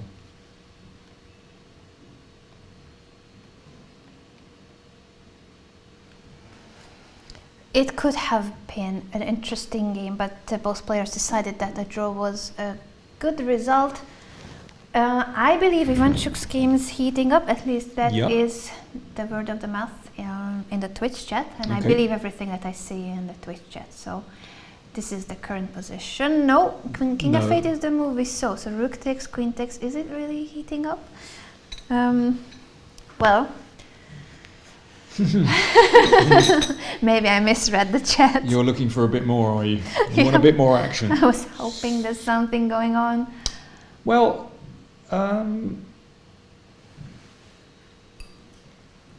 feels to me, you know, the way that Ivanchuk has played, that, you know, if anyone is better here, it could be Ivanchuk, the way things have gone. I like this plan of switching the bishop round to e6. Sure, makes a lot of sense. And then let's see what happens after that, because with black's queen in the middle of the board, it seems to me that white at some moment will have to exchange queens, or, you know, it could be a one way to relieve a little bit of the pressure, but in that case black's king is very well situated in the middle of the board. It's a little bit unpleasant. So if we put the bishop on e6, and then I still don't quite know what's happening after that, actually. I think we'll leave them to brew there. Can we go back to Narayanan against Svana, which we hadn't looked at? It was that Queen's Gambit declined. We haven't seen that since way back. Oh. And Narayanan still better. So the opening, we have seen this queen maneuver, trading the queens on a6, but it takes time for black to then activate the knight again. The knight was misplaced on a6. G4, that was interesting. Yeah, nice. Expanding further with now h4, wanting to push g5. Yeah, the knight was on prise on d7 if that was taken, of course. Okay. Well, Little threat of jumping into c6 and winning material. So knight back to b8. Oh! I tell you what, this is no fun to play for black at all. So that knight started out on b8, then it went to a6, then back to b8, and now for the third time in the game the knight is on b8. This cannot be good. This definitely isn't good. This is only a variation for masochists, I'm afraid, seriously. And white simply fixes the pawn on a5 so that it's not hanging on a3 later if black managed to push a4. But just all the pieces on the back rank. Just compare white's, exactly. Compare black's pieces to white's. Yeah. It's an ugly position. Looking great for Narayanan, who started out with 5 out of 5, then only lost to Korobov and drew yesterday. That's how he's on 5.5. I should say that those players we're looking at there, that's Romain Edouard from France on the right, and Levan Arashidze on the left, and behind them, that's rather obscured. You can just see Rasmus Svana on the left. I think we still see more of Svana than yesterday of Lawrence with the Lawrence cam. That's right. And SL Narayanan on the right there.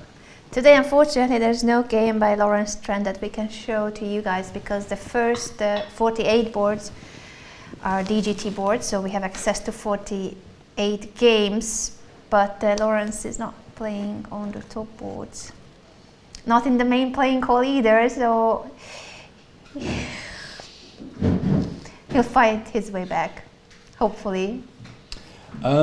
Let's go to Wagner against Hyman, which was also this variation.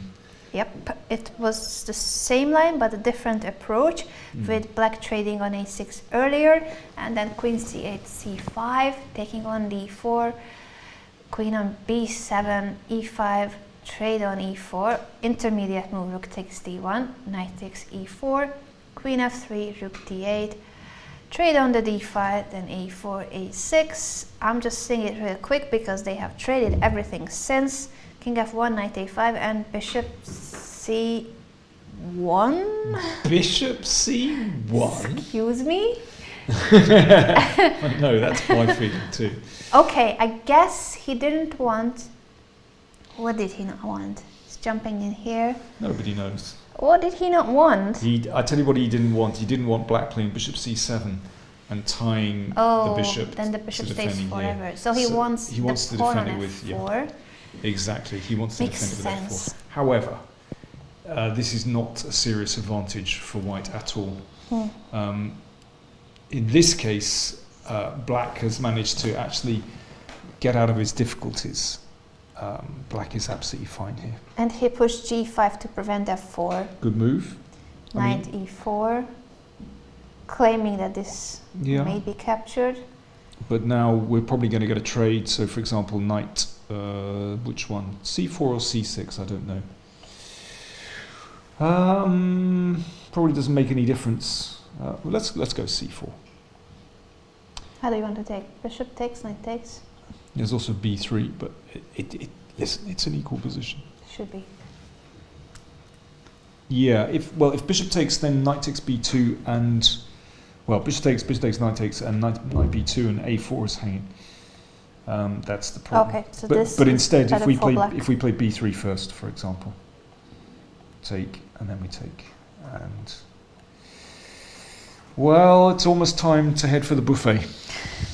I think dinner has started actually at 7:30 already. Yeah. And I'm telling you, that buffet is pretty good. It's really good, and it's different every day. Because what I don't like at some of the hotels, not just during chess tournaments, but I feel like the buffet dinner is good for like the first few days. But if they keep repeating the same dishes, then it doesn't matter that you have so many options, because it's just still the same. But here, every dinner is different, and there are also thematic dinners. So we had a Mexican night, a Japanese night. I thought you said when thematic dinners. I thought you were going to say, the minority attack. Nah. How to exploit an I'm open talking fire. serious business. I'm talking food. Yeah. Mexican, Japanese, and of course most dinners are Spanish. But even when it's Spanish, it's different style of Spanish food. So I really like the variety here. I'm totally with you on that. And there's a fresh grill also, if you don't want to choose from the buffet, but you can ask for a steak, fish. I had delicious grilled tuna yesterday. I think, listen, another shout out to Sergei Karyakin. If you like the food, a little bit of grilled tuna, let me tell you, it's good stuff. Okay, Anna, before we get into big trouble, we should look at some more chess. How about Magsudlu against Sindarov? So Magsudlu, 19 years old, a great prospect from Iran, against Sindarov, 14 years old. We could hold a kind of world junior tournament here with the kind of talents we have: Gukesh, Sarin, Pragyanananda, Sindarov, and many other Indians. Can we just, before we start with this game, I just see a request in the chat about the Ivanchuk game. Yeah.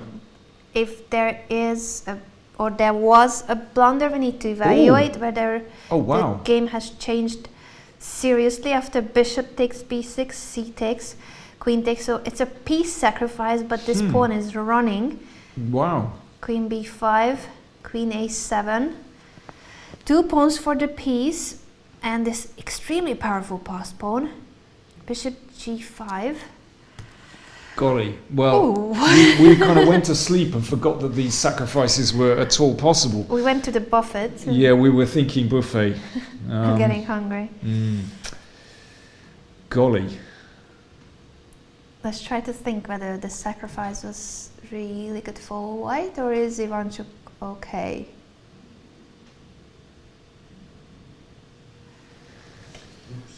So if we start with, do we start with a check and then c7?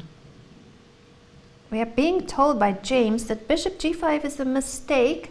Bishop to c8 was a must. Really? Really? Now, Okay. I wonder why. Okay, well let's look at bishop g5 and just work out what's going on here. Is there something with trying to deflect the queen from the protection of the bishop? We still have squares, so I can chase that queen. Yeah, that's interesting. Let's take a look. Yeah, so it has to come down the diagonal But then I can push. and then a push. Yeah, or I don't know Well, I'm a little worried about the checks though. if we okay. Or maybe it's not too bad. Okay, let's take a look. We can always take our moves back. And we probably We will. will take them back. Yeah, okay, that's not great. But listen, what do we actually need to push the queen? I'm just wondering what happens if we Wait a simply... second. Just don't want to give up just yet, because there's lots of things here. Ooh, queen d8. Yeah. Oh man, that's over. I'm just making moves. c8, But this is a c8. new queen wow, with wow, check. wow, wow. What? Good stuff. Patter's luck. I just started going for the pass pawn. You stumbled I stumbled across. with agility. Okay, I that's don't know if this was good. I was just making the That's most very principled moves, interesting. I thought. okay. So if we just keep protecting the bishop instead, I see the problem is this check on the back rank with the pawn on c7 is always really annoying because of queen d8 following. That is really tricky. Yeah, so this is the current position of the bishop g5, and we are being told that there's something wrong with this move. What, a4? Oh no, bishop g5. I see. Oh, a4 is the best move. Oh, cool. I just got lucky here. Not at all.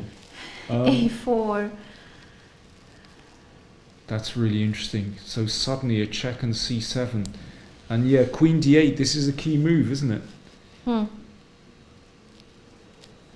Wow. c7 played. He hasn't played a4, but he's gone c7, which I suspect is also very strong. So Anna, let's have a look. c7 on the board instead of a4. C7? Yeah. That was the move by Awonder. Well, 10 minutes left for Vassily Ivanchuk, and he may be losing. Is this losing? Well, the previous line we looked at was really suspicious. Yeah, we're now threatening queen b8.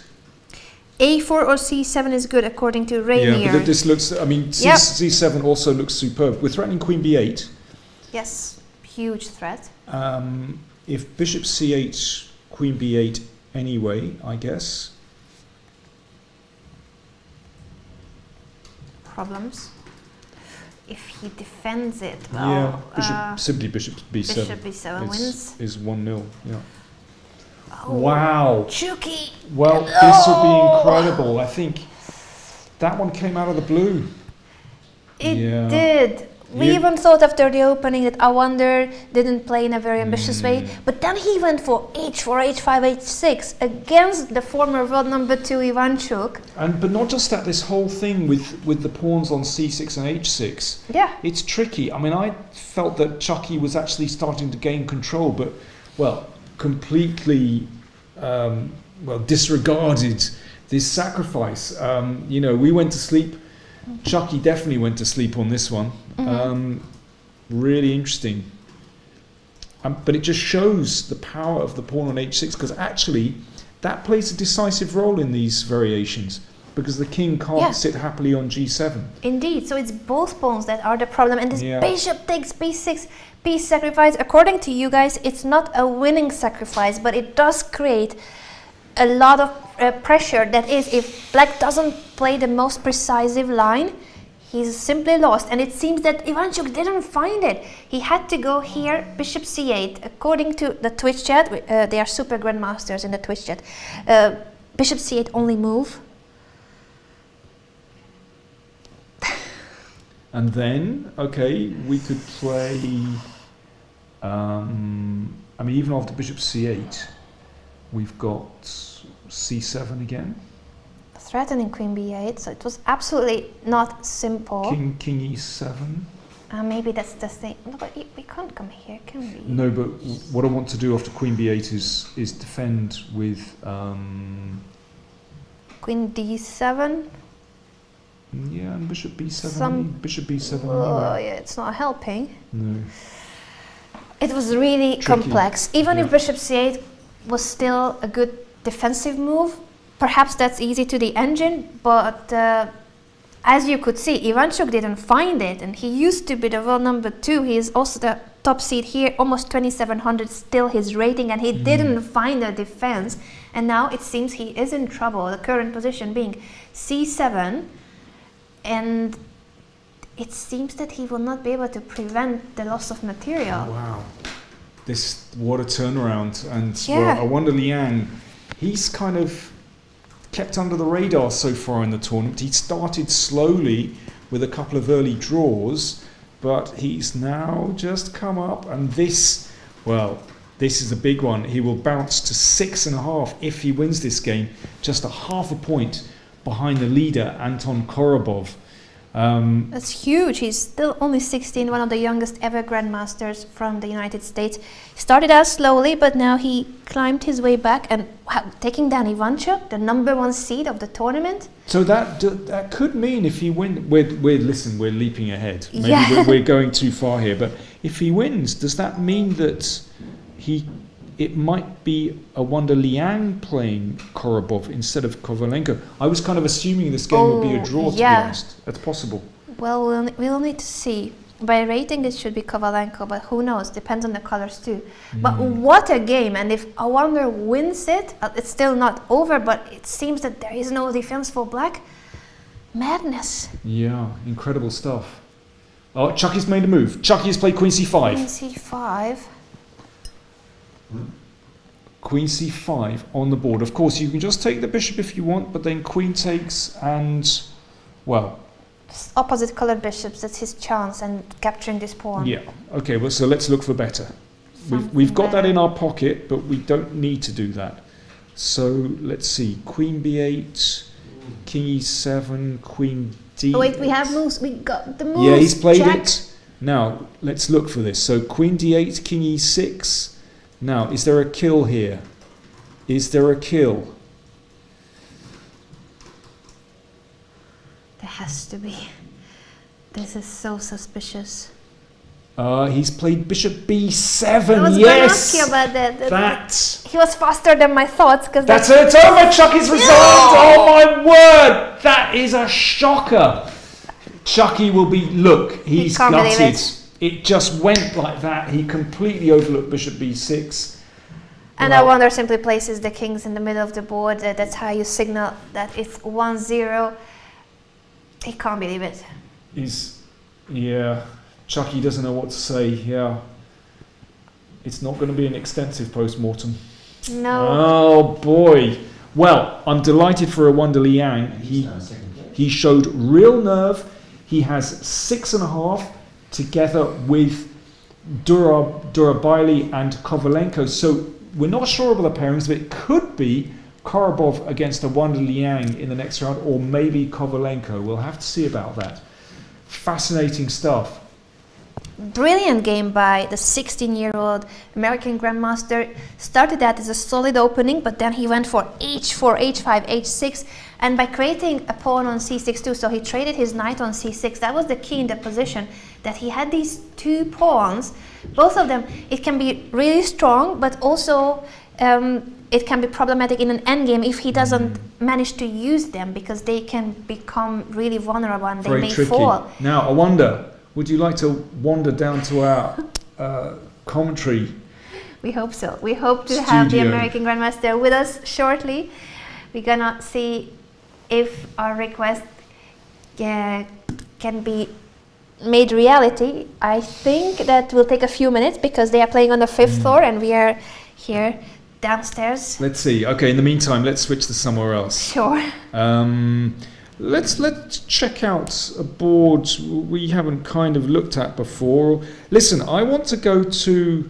Sorry, I was just going to show Yes, the final sorry. position because I realized it's the analysis that was. So this was the game: Queen B8, King E7, and Bishop B7. Yeah, simple. And White will promote. Yeah. Can we go to Dinara Sabakasova against Nihal Sarin on board 13? This is the kind of battle of the cutie pies. Oh, Peter liked it. Our producer approves. They both look so sweet somehow. We've got Nihal. Sweet and innocent, but very strong players. Absolutely. We've got, it looks like butter wouldn't melt in their mouth. We've got Nihal Sarin, 15 years old. Dinara Sabakasova. How old is she? She's older. 20. So old. She's not a teenager. Well, maybe 18, 19, Yeah. around 20. And she's an ambassador of the UNESCO, especially the children programs. Right. Yes, I remember. That's right. We interviewed her in the Isle of Man. So what's happening on their board? Give me a second and I will find it. We have our bird's eye view of the game. So Dinara playing with the white pieces, Nihal Sarin with black. This is the current position, and I think we should try to understand it from here because this is move 38, so it would take forever to go through the game. But the last few moves were trade on d3, rook to e8, king f1, and f4, d4.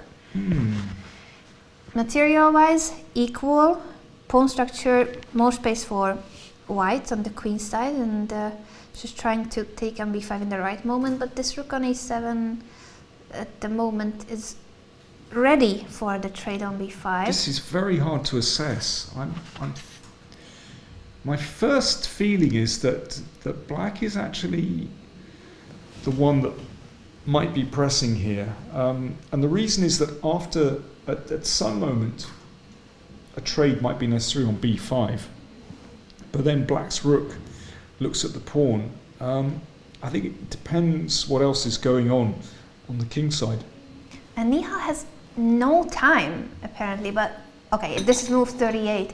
He has just played a move, if we can figure it out from the camera, because he is living off of the 30-second increment. They need to make it to move 40, so 2 more moves to be played.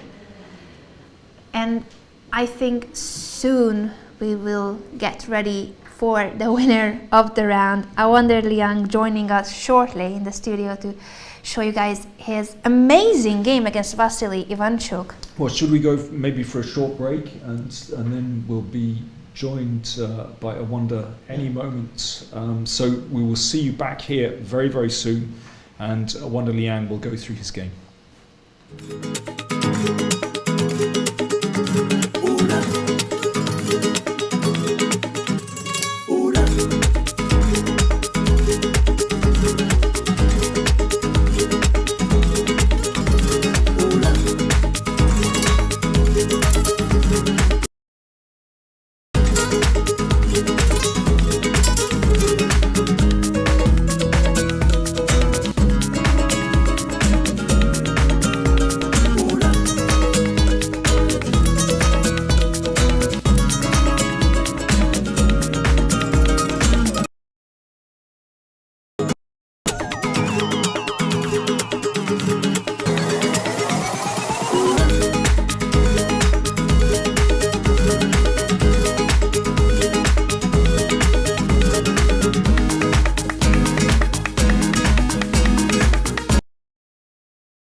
Welcome back everyone to round 8 of the Sunway Sitges Chess Festival. I'm being joined by one of the biggest winners. I think maybe the one of that could also be taken away from the phrase, because Awonder, you have just beaten the top seed of the field, Vassily Ivanchuk. What are your first thoughts after having just finished the game? Well, obviously I'm very happy. I was really happy, like, even when I saw the pairing, because like if you told 5-year-old me that I would be able to play Ivanchuk like any time in my life, that would just be amazing. So like, I mean, that's kind of, I guess, why I came here, just to be able to play great players like him. So I thought I would just just try and get a game and just try my best, especially because this tournament I haven't exactly been playing the highest quality chess, but yeah, I didn't want to let that stop me from just trying to play a good game. Is he the strongest ever opponent you faced and the strongest ever player you have beaten? Well, I've played Fabiano twice in the US Championships, so I guess he would take. But yeah, as far as I mean, looking at prestige and like his career as a whole, I mean, he's by far the most the most prestigious player that I've ever played.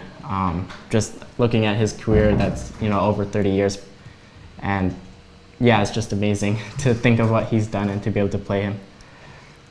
I'm really impressed by your words. You have so much respect for Ivanchuk, and when you have this situation that you are facing a legend, how do you prepare for the game, and what's your mentality going into this round?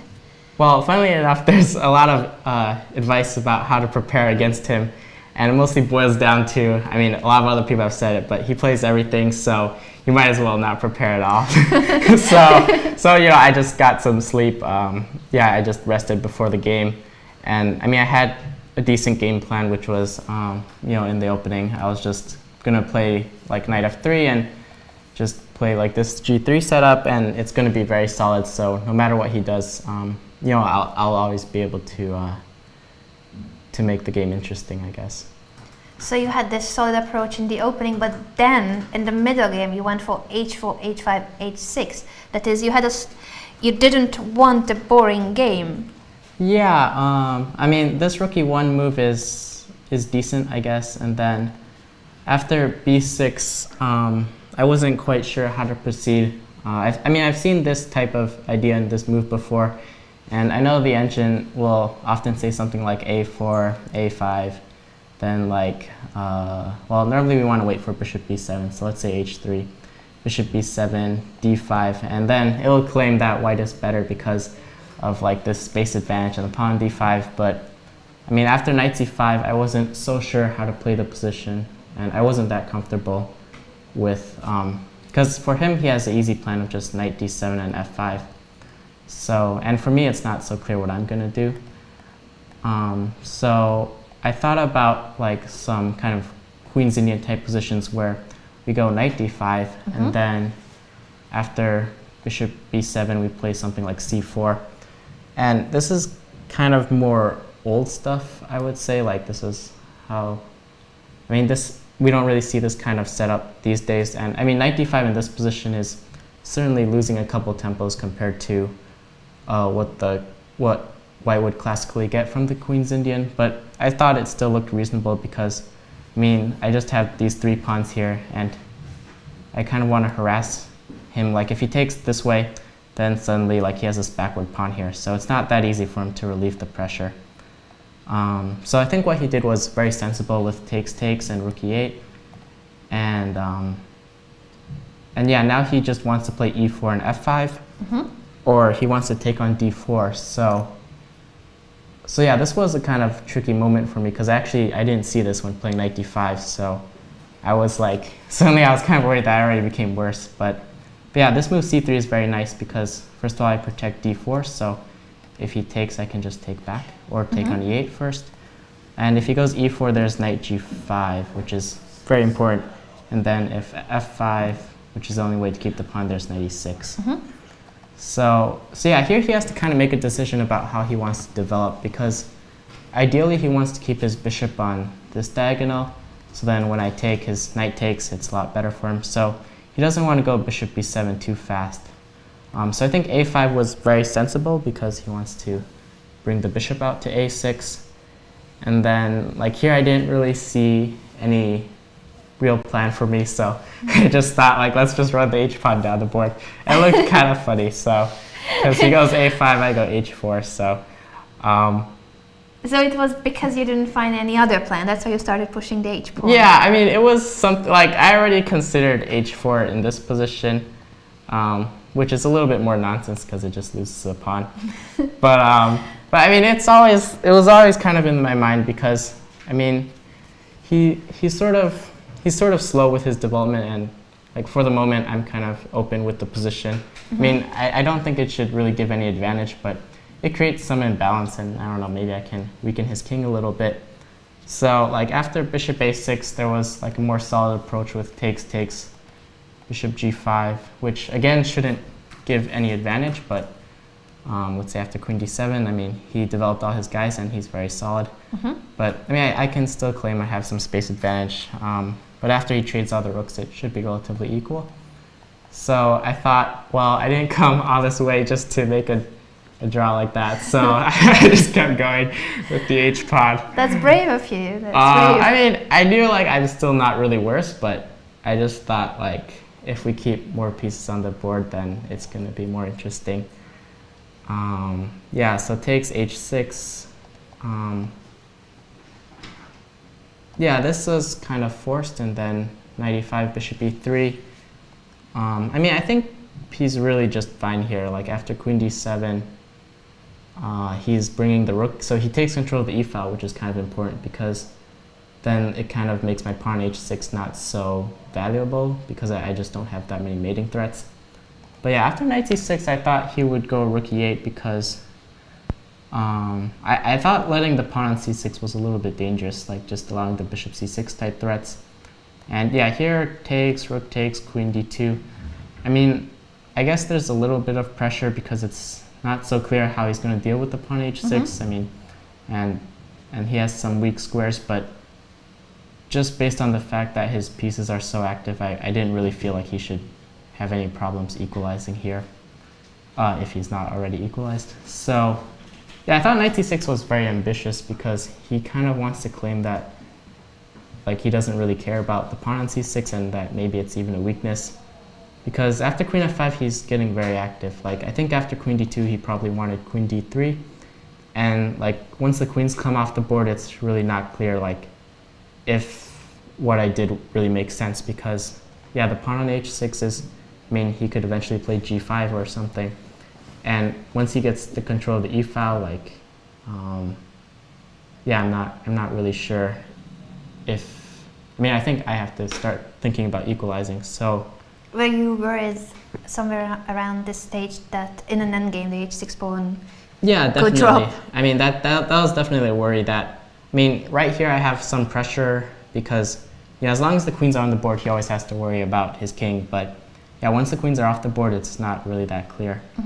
So yeah, rook d1, so just to prevent queen d3. And yeah, I think here maybe he started to drift a little bit. Yeah, I think like any reasonable move, like, I mean, I'm not even threatening anything, so like he could try rerouting the bishop maybe, or just doing nothing at all. But yeah, queen e5 kind of made sense, I guess, just to try and stall. Like I thought maybe in some positions in the ideal world I would be able to play some move like b4, a4 to really try and make use of this queenside space advantage. So I guess queen e5 might have stalled that a little bit. And after queen c2, I wanted rook d5 with the same b4 plan. So queen h5 made a lot of sense. And now he just, like, he might even want to play rook takes e3 at some point. So yeah, that's why I went rook d5. And here I think, I mean, I was really confused because I thought he would absolutely play queen e2. And then I'd be practically forced to take because otherwise he's just too active. Like if queen c1, maybe queen c4, and then he's hitting this guy, he's hitting this guy. So yeah, I thought queen e2 was definitely, I mean, like takes bishop takes, I mean, there's no way he's going to be worse here. I mean, he's probably not going to be better after rook d2, and then bishop d5 and c4. I mean, yeah, both sides are very solid. I don't think anybody's better here. But yeah, rook e5 just felt way too dangerous. After queen b3, there's just a lot of pressure here and here. And especially in time pressure, it's kind of difficult to hold. And yeah, I think king f8 was reasonable. But yeah, queen takes e5 just feels like a blunder to me. Just allowing bishop takes b6, it just somehow it felt very wrong. I think if bishop takes e5, I mean, I didn't see that it was so clear how I would break through. Just because there's some bishop takes g3 ideas, so it's never so easy to just bust through right away.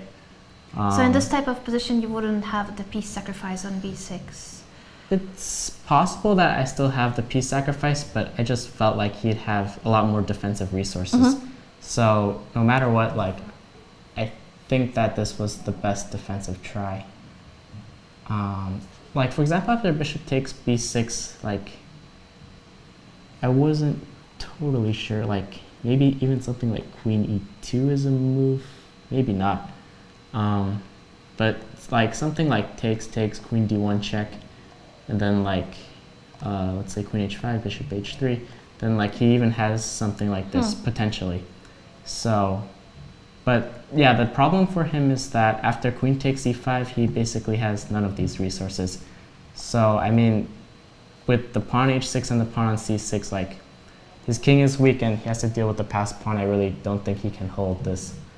So yeah, I mean, it's kind of strange because if you go back a few moves, like maybe after maybe after I played rook d1, like he's just very solid.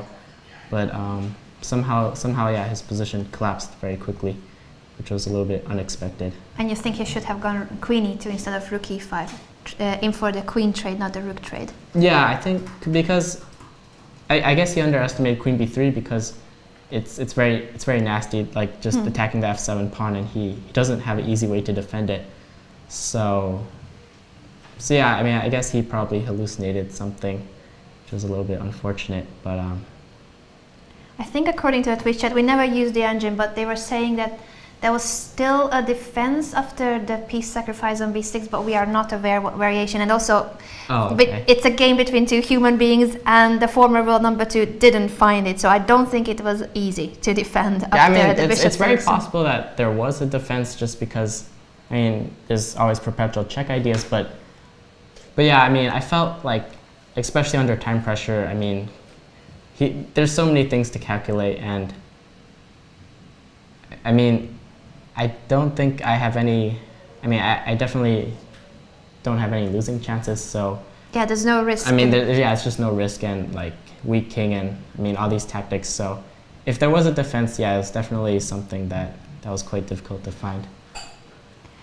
It is such an impressive game. We thought that at the beginning when we saw the opening that, oh, it's a solid position, everything is fine, Ivanchuk basically equalized, but even afterwards, when you reach this position with just one rook each and the queen, if we just go back to somewhere here when he went queen e5, we still thought that there's not that much danger in the position. Well, there is some because of your pawns on h6 and c6, but we also thought that it can hit back, as you said, in an endgame. Right. They can become vulnerable.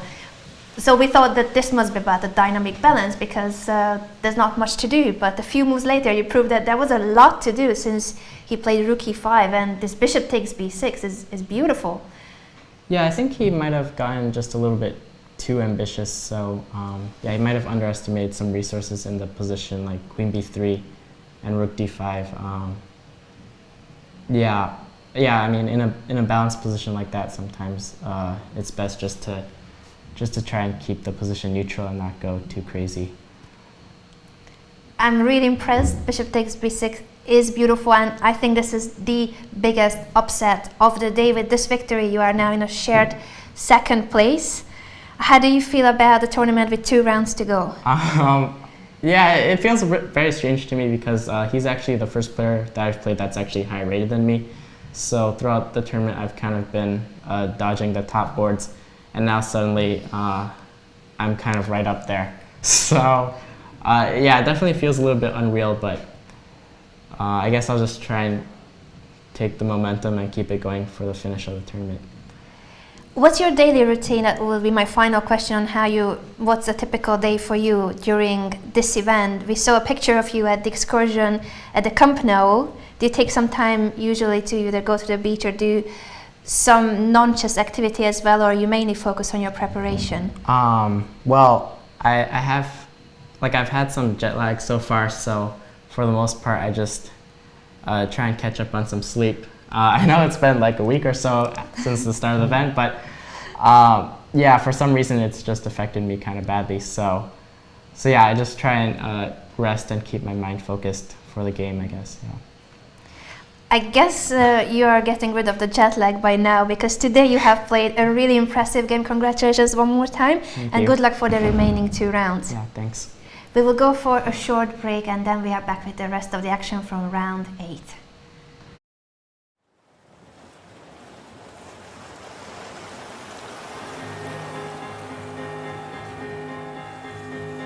See the light of a new day dawning. Feel the love from a beating heart. And you know that we'll never say never if we ever get the chance. And it's good to be alive. It's good to be alive. This feeling's running high. Life is calling and the world is beautiful. Na, na, na, na, na, na, na, na,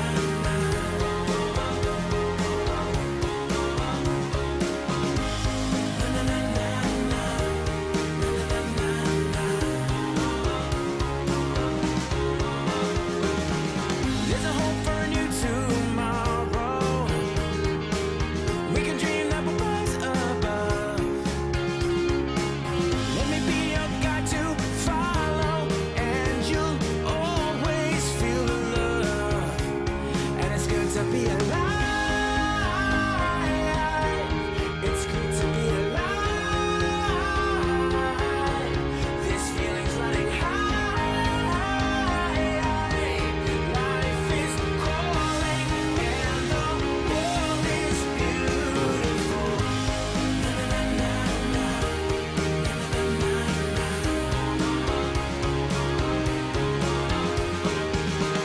Seize the moment and start right now. Play the music and live. Well, it's good to be alive. So good to be alive. This feeling's running high. Oh, life is calling and the world is beautiful.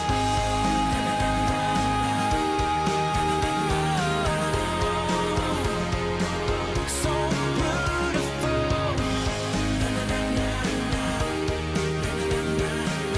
Life is calling, yeah, life is calling. Life is calling, the world is beautiful. Life is calling and the world is beautiful.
Welcome back. Well, top boards have finished.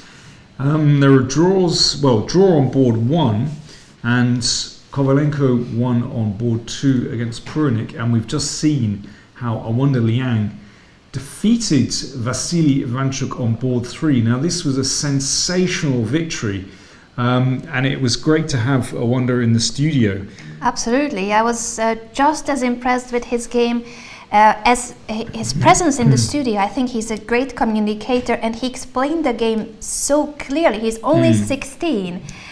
I am not used to seeing grandmasters being this good at being interviewed or explaining their games clearly so that everyone can understand.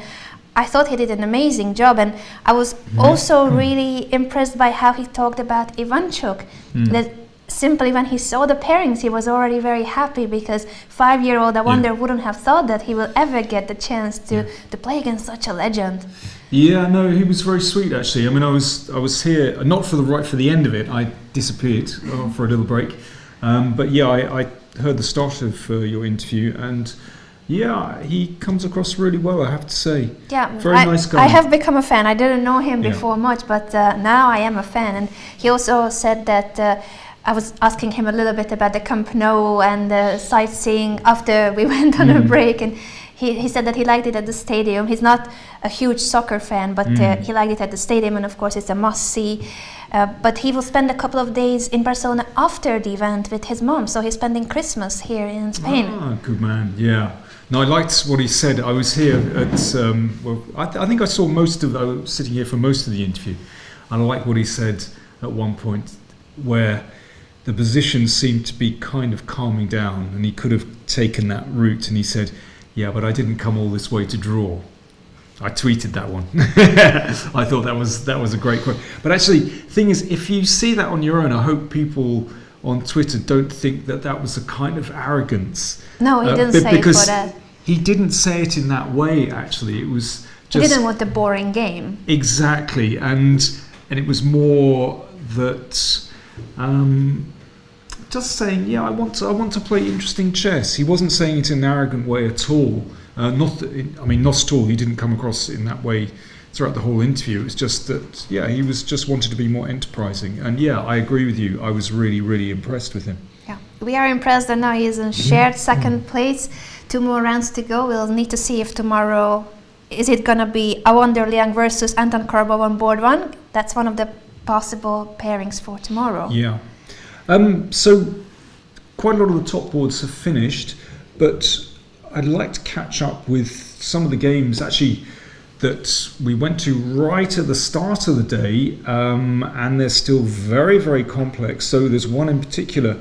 So we have Gregor's Nasuta from Poland. This is the board 7 game, and he's playing against Ivan Salgado from Spain, and this was a Kalashnikov. It started off with this E5 Sicilian. Maybe we can go right back there, Anna, and flick right through very, very quickly.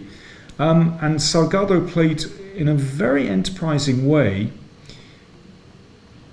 So with G6, it's not so usual actually, but the way things turned out were actually looked like really good fun for black. And yeah, this pawn dropped on B2, but actually I don't see that white has wonderful compensation here. Not at all, in fact. It looks like black is fine to me. And that is the board of the players with a little bit of a crowd gathering. Since it's such an exciting position, we're gonna get to the current position in a moment. A4, queen to C2. The pawn was captured on D5, and then the queen is trying to pin it from A2. But it's around here where things started to happen. If the knight is taken, then the rook will fall. So A takes B5, knight E3, rook to B3, queen C5, queen A1. This is another pin, queen A2 and now queen A1. I like the queen maneuvers there. King G7, rook C1, and rook C6, queen takes C6, giving up the queen for 2 rooks. Yeah, the problem is that the knight on E3 was hanging. But it's not that clear, as we're about to find out. So let's continue. The queen is hanging, but white has simply pushed because that's a new queen, so we are back to the same material. But now that knight is trapped. I mean, it's It quite is. bizarre turn of events, actually. But now black is pushing through the middle, so that can't be taken. Well, I was going to say it couldn't be taken because of the back rank, but let's see what happens. Check was given. And now bishop d1. e3. Yes. And no, this didn't happen. You were analyzing. I was this looking one? at this earlier. Okay. I was looking at this earlier. So, but I see it on the board. Let's. I see it on our live board as well, on the right side. Does this happen? To this side, actually, to me, I think it has happened. Let's just get an update and check on that. This is the current position. Yeah. So Okay. this is what you were analyzing, and they went right Yeah, into the I same was line. looking at it while we were on a break. I was Yeah. looking at this and thinking, hang on, this is okay for white. So what is it that Salgado has here? Does he have something? Well, we either protect the rook with rook b6, or we move it to c1 or a1. Well, in any case, I'm going to play h3 quite quickly. I don't know which is better. So if I'm trying to, well, I need to move the rook and then bring the other. It's going to take quite a lot of time. Let's start with this move, h3.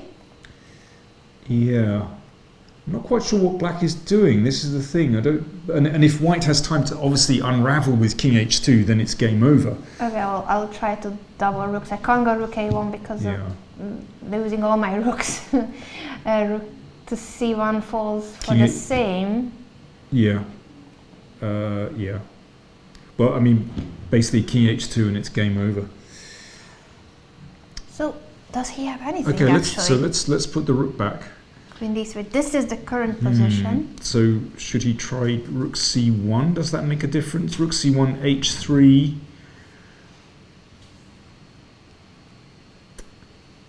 I mean, h3, king h2, and it's just game over. I find it very hard to imagine that black has a decent move in this position, actually. Because black's scheme is so open that actually to activate the rook on f6 just leaves black open. Yeah, I think this is it. Nasute is going to win this game, and that will leave us with a question.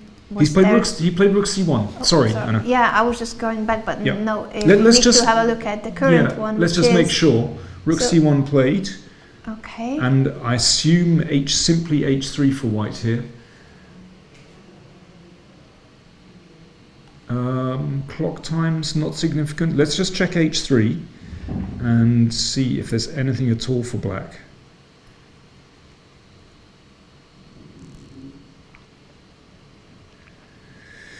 So rook e6, we just play king h2, I think. So now finally threatening e2, but after king h2, there's no more pin. Oh, this is a bit weird. He can't take it and play e2. Let's have a look at that. This one? Yeah, an e2. Because white would need to block the pawn with the queen. Well, you can give a check, but it doesn't change the story that this has to be taken care of. So either a queen e1 immediately or check first. Yeah, king. Probably queen e1, because why give it Yeah. a check if it's not helping? a5, king f2, a4. Sorry, a5, king g3, a4, A4. king f2. If a3, Yeah, it's winning. I think.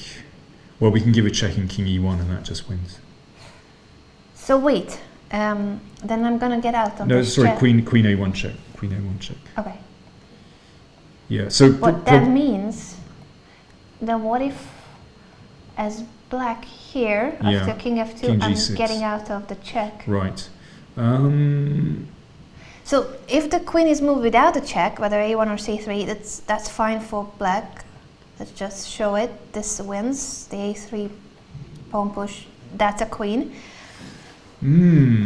So maybe this is the only chance. This is technically a little difficult.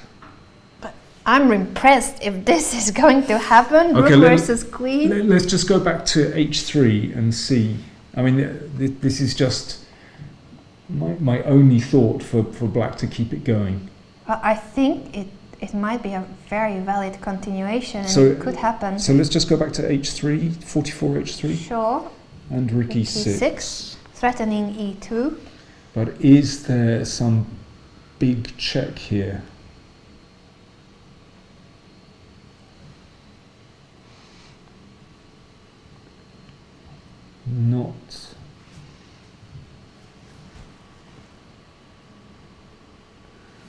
Not obviously, because the king can always protect the rook, and then next move rook takes bishop.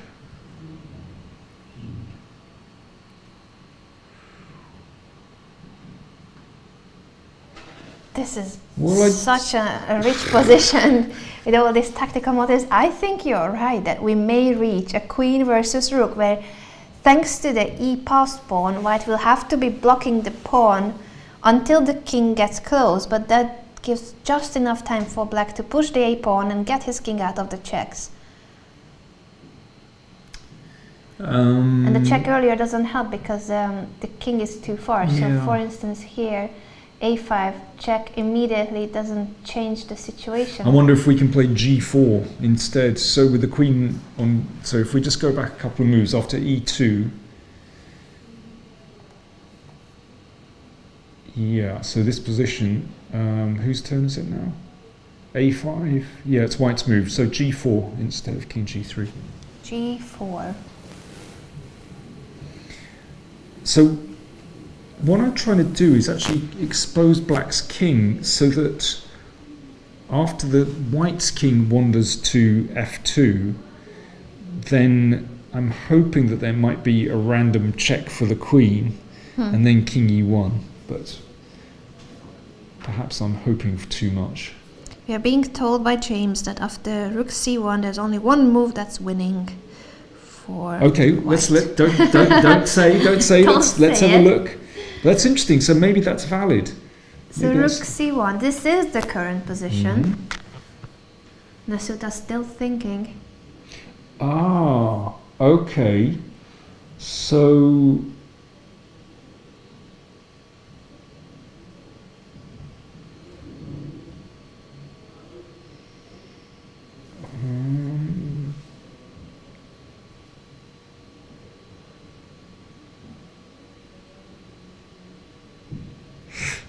I've got What have you lots of found? interesting ideas now. What have you found?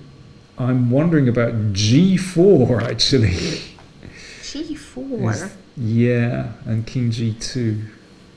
takes king g2, Yeah. Well, probably black shouldn't take, I imagine. but play. Do I have time for this then? I don't know. I don't know, but it looks like. Wait, can you just do this? Oh, then that one's winning. Yeah. Because king f6, we've got g5. Yeah, could be Okay, g4. G4. Is that possible? Let's go back to g4. We'll probably find it's losing. Sorry, Anna. G4 by one-legged parrot in the chat. Yeah, James is saying it's G4, Mr. King. Nice guess. Guess?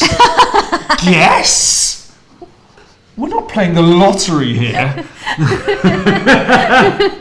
G4. Boom. Sorry, I take exception to that one.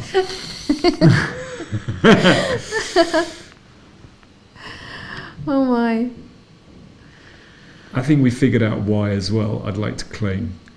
You figured it out, yes. So, yeah, takes and king g2.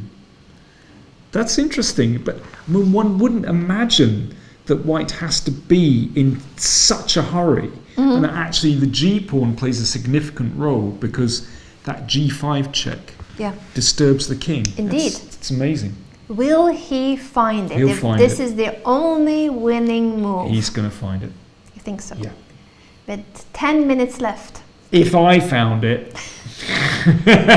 Come on, Mr. King. if I found it, if I guessed the move, he's You're got to. a very strong He's got player. to me. He's got to me, hasn't it?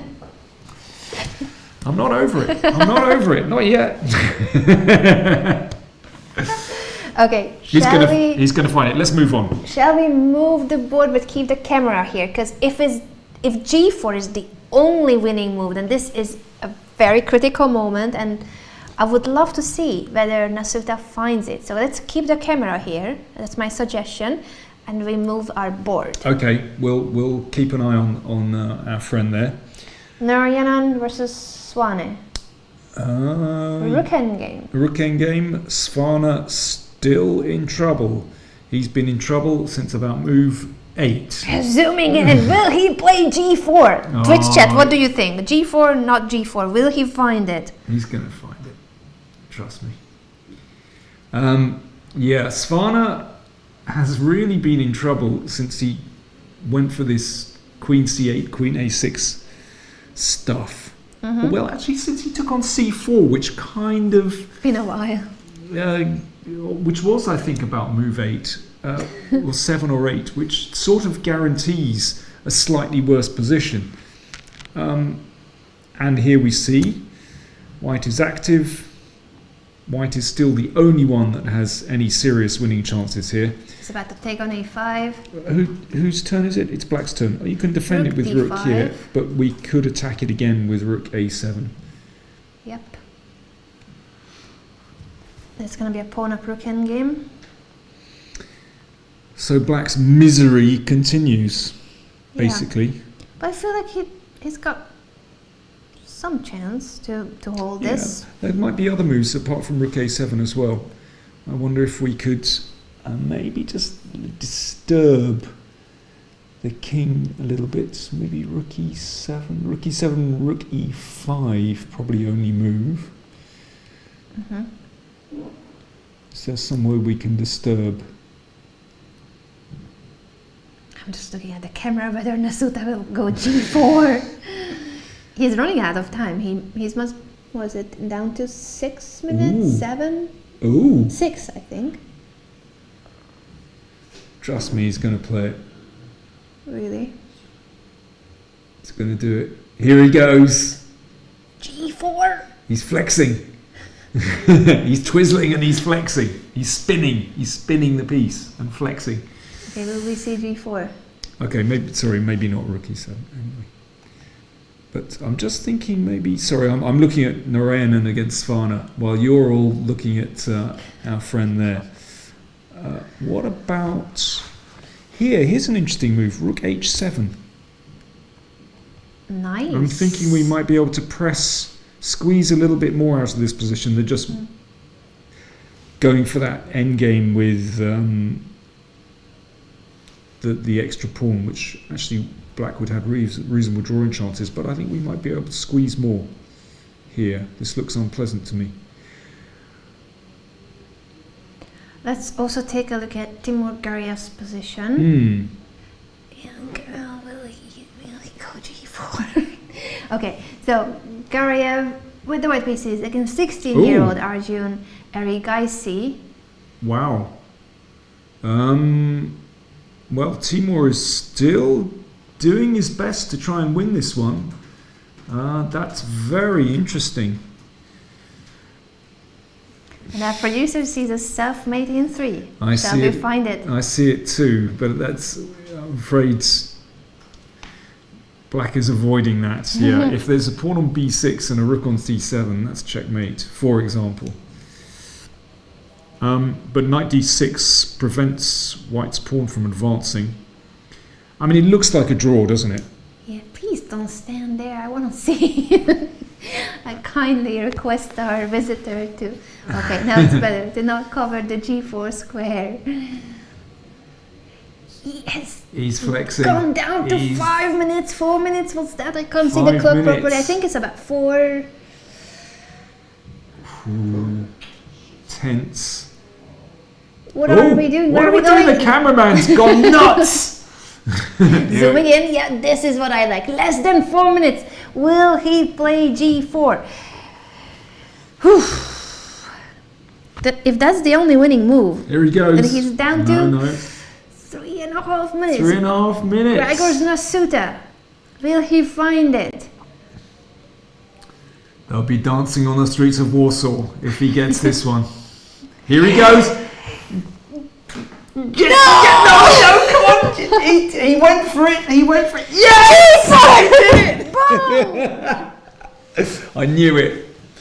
It's in the bag. Oh. He found it. The only winning move. Well, he still needs to convert the rest. Yeah, okay. Listen, let's not count our chickens here, but yeah, really We can interesting. show it on the board one more time why g4 is important. So g4 here in this position is apparently the only winning move for white. We tried a solid option, h3, But rook e6, I mean, it's very surprising that rook e6 and this. yeah, gives black pretty decent drawing chances, it seems to me. But after g4, let's just, yeah. I just want to show this idea. So the moment when white is ready to block the pawn with the king, And we move the king. black goes Yeah. out of the checks, and it means that the queen cannot move. Yeah. I mean, there's still some chances there for white with g4, but anyway, yeah. g4, let's just go back to g4 and explain why that's critical, Anna. Sure. So g4, now the same does not apply because rook e6 here is a better move, queen d7 check, Exactly. and g5 Yeah. wins the rook. And otherwise, if the pawn on g4 is taken, then the king moves to g2, escapes the pin, the bishop is free to move, and everything's fine. So after, well, even rook f4, we've even got queen takes, I think just queen takes pawn straight away, among others. Will win. Yeah, really interesting. Just buys white a little bit of time and has that extra little bit of grit in the oyster with g5 as well. Great stuff. Okay, let's go to, well, we looked at Narayan and Svana, which looks still very promising for Narayan. Grayev looks, I think it's to draw, basically. We've just started observing this endgame when Nasuta played g4. Yeah, I think it's going to be a draw, this one. You know, worst case, black can give up the knight for the pawn. So let's go to, wow, I've just seen that Magsudlu lost to Sindarov. The 14-year-old Ooh. Sindarov, one of the youngest grandmasters in the world. Wow. Incredible. Let's just have a quick look. Sure, so this seems to be the final position, a5. We observed this game way back. Yeah, let's not go through the whole thing. Let's look at this endgame. So, it's a minor piece endgame, but it's already a pawn up for black. Where did that pawn, or isn't it the pawn up? Wait a second. I'm so bad at maths. It is a pawn up. When did it disappear from the board? Oh, the rook entered and took the b2 pawn. Okay, that's an interesting endgame. It felt like white has some counterplay, but the d4 pawn is hanging too if the knight moves. So I back see. and forth. Oh, this was Right. nice to bring the bishop here. Basically, this is Zugzwang. Yeah, because if the king steps back, you take on f4. If the knight moves, you take on d4. Okay, interesting. So Magsudlu, well, he overlooked something. Salgado took on g4 and Nasuta played king to g2. Yeah, it's game over. That's on the right side of Okay, our can camera. we just see the finish? So f5. f5, an attempt by Magsudlu to activate his king, but now it means 2 pawns up. And after, well, he still couldn't activate it, and this move. That's brutal, yeah. And the a pawn runs the knight. There's no way back for the knight. Really nice. That's a great win for Sindarov. Wow, you're not kidding. I mean, he is showing that he can match Magsudlu, who's basically one of the top seeds in the tournament. That is a fantastic result for him. Brilliant. Yeah. And he's still 14 years old. Only 14. Yeah, incredible. Let us go. Should we look at one more game, and then I think we'll look at the results and the standings and wrap it up for today, because basically, you know, most of the top boards are concluding. So you want to go back to the game we are looking at? Well, I was actually thinking very quickly, can we look at Sashakiran against Sadwani? I know we haven't looked at that for a long time. I was just curious if there's anything to mention here. So after king g2, we thought white should be winning. Black is still trying. He goes rook takes d1, queen takes d1. well, will he then take on f4 and try to build a fortress? Well, just for a moment, the rook is really loose. It is.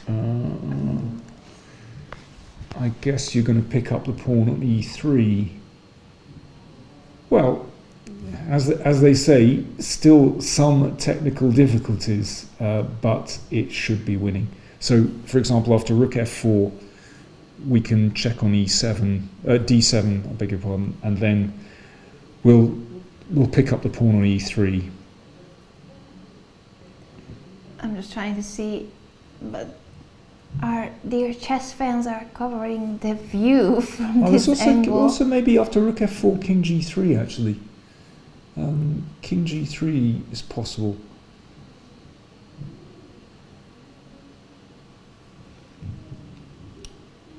So which one would you like to look at here after queen? Not sure. What did he move?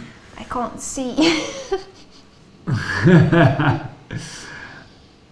only see the back rank. Please move a little bit. Yeah, I thought we have this from the other angle too, from the other side. Oh, if we do, that's great. You know, to get to the other side of the board with our camera. And then we can see the faces of these criminals. Ah, there we go. We can almost see their faces. Very good. So queen d7 check played. Yeah, he's simply gonna pick up the pawn. Wait, so after queen takes d1, rook takes f4, queen d7. Yeah. So I guess he's just gonna pick up the pawn on e3 with a check on the e file, and then it should be winning, but still a little bit tricky. Unless, okay, this is where he might be able to, depends where the king goes. King g6. Okay, I think it'll just be king g6, queen e6, check, and take on e3, and play this position. How are the clock times? Ooh, under 4 minutes for Nasuta. It must be even less by now.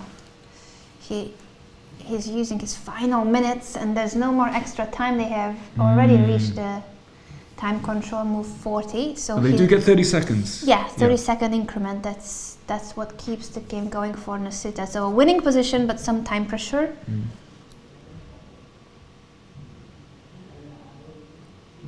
He's got 25 minutes.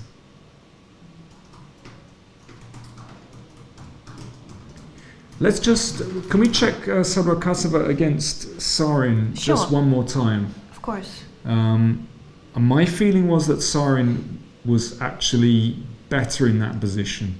So bring up their game again. Let's see whether I was talking nonsense or whether he was in fact doing something. I think it was board 13. Yeah. Dinara, one of the top female players of the field, she did an amazing job in the Isle of Man tournament, scoring a Grandmaster norm and shared first place. And Nihal Sarin is looking strong there. This b3 pass pawn and the rook So can come in. Rook b4, presumably. King c3, you take. What's not to like? Yeah. I mean, that looks tremendous. Guess that's what he'll go for. So he managed to find a way to break through, because when we looked at the position, it wasn't that clear. Well, okay, it was a little bit. Yeah, go on, keep going. Here. Yeah, d4 is where we looked at it. Bishop f5, rook c3. Oh, but yeah, he found a way to push the b pawn in the right. Yeah, but moment. I think this is difficult because Could be. Black threatens bishop c2 here, and as I mentioned earlier, if White exchanges on b5, Black recaptures with the a pawn, and actually White's a pawn is in trouble because Black would be able to double, and there's also potentially this idea of bringing the bishop down as well. So, yeah, I think Sarin is looking good there basically, and certainly the position that we have on the board looks highly promising for Black. I think it's just winning. Yeah, he's actually played rook b4. He's going to collect the a pawn. Yeah, and I think Dinara knows it too. Yeah. Still a great tournament for Dinara, and there will be 2 more rounds to go. So even if she loses today, she can still bounce back to the top. But it's very difficult to be at the very top of the standings because we have one leader, that's Anton Korobov, with 7 points. So if you take a look at the results of the round, we see that Dinar is resigning actually. Yeah. Good game by Nihal, and Dinar, as mentioned, she can still bounce back to the top. At least among the ladies, she was the leader. So here we have the results of the round. Draw on top board, meaning that Korobov is still in the lead, half-point lead. Ahead of Igor Kovalenko, he defeated Puranik in a really convincing game. We saw Awonder Liang with a superb performance against Ivanchuk. And a superb explanation on the game, and much respect for Ivanchuk. I'm very impressed with Awonder for his chess, and also of what a humble and down-to-earth guy he is. So I'm a fan. The other big win of the round was by Yavoke Sinderov, taking down the number 2 player of the field, actually the same rating as Ivanchuk, Parham Maksudlu. Yeah, looking a little bit further down, you can see a couple of games still going, but we think Narayanan has pretty good winning chances. And further down, we've just seen Nihal Sarin win, and Murali defeated Krizanovsky, and a couple of draws down there as well. I wonder what happened on board 19. I just see a 0. Oh. Is that 0-1? I think so. Something went wrong there, I think, with the... Yeah, we'll get a confirmation on that, but... have we got more moves? Have we? A little check. Wait, I'm going back. That's Nasuta versus Salgado.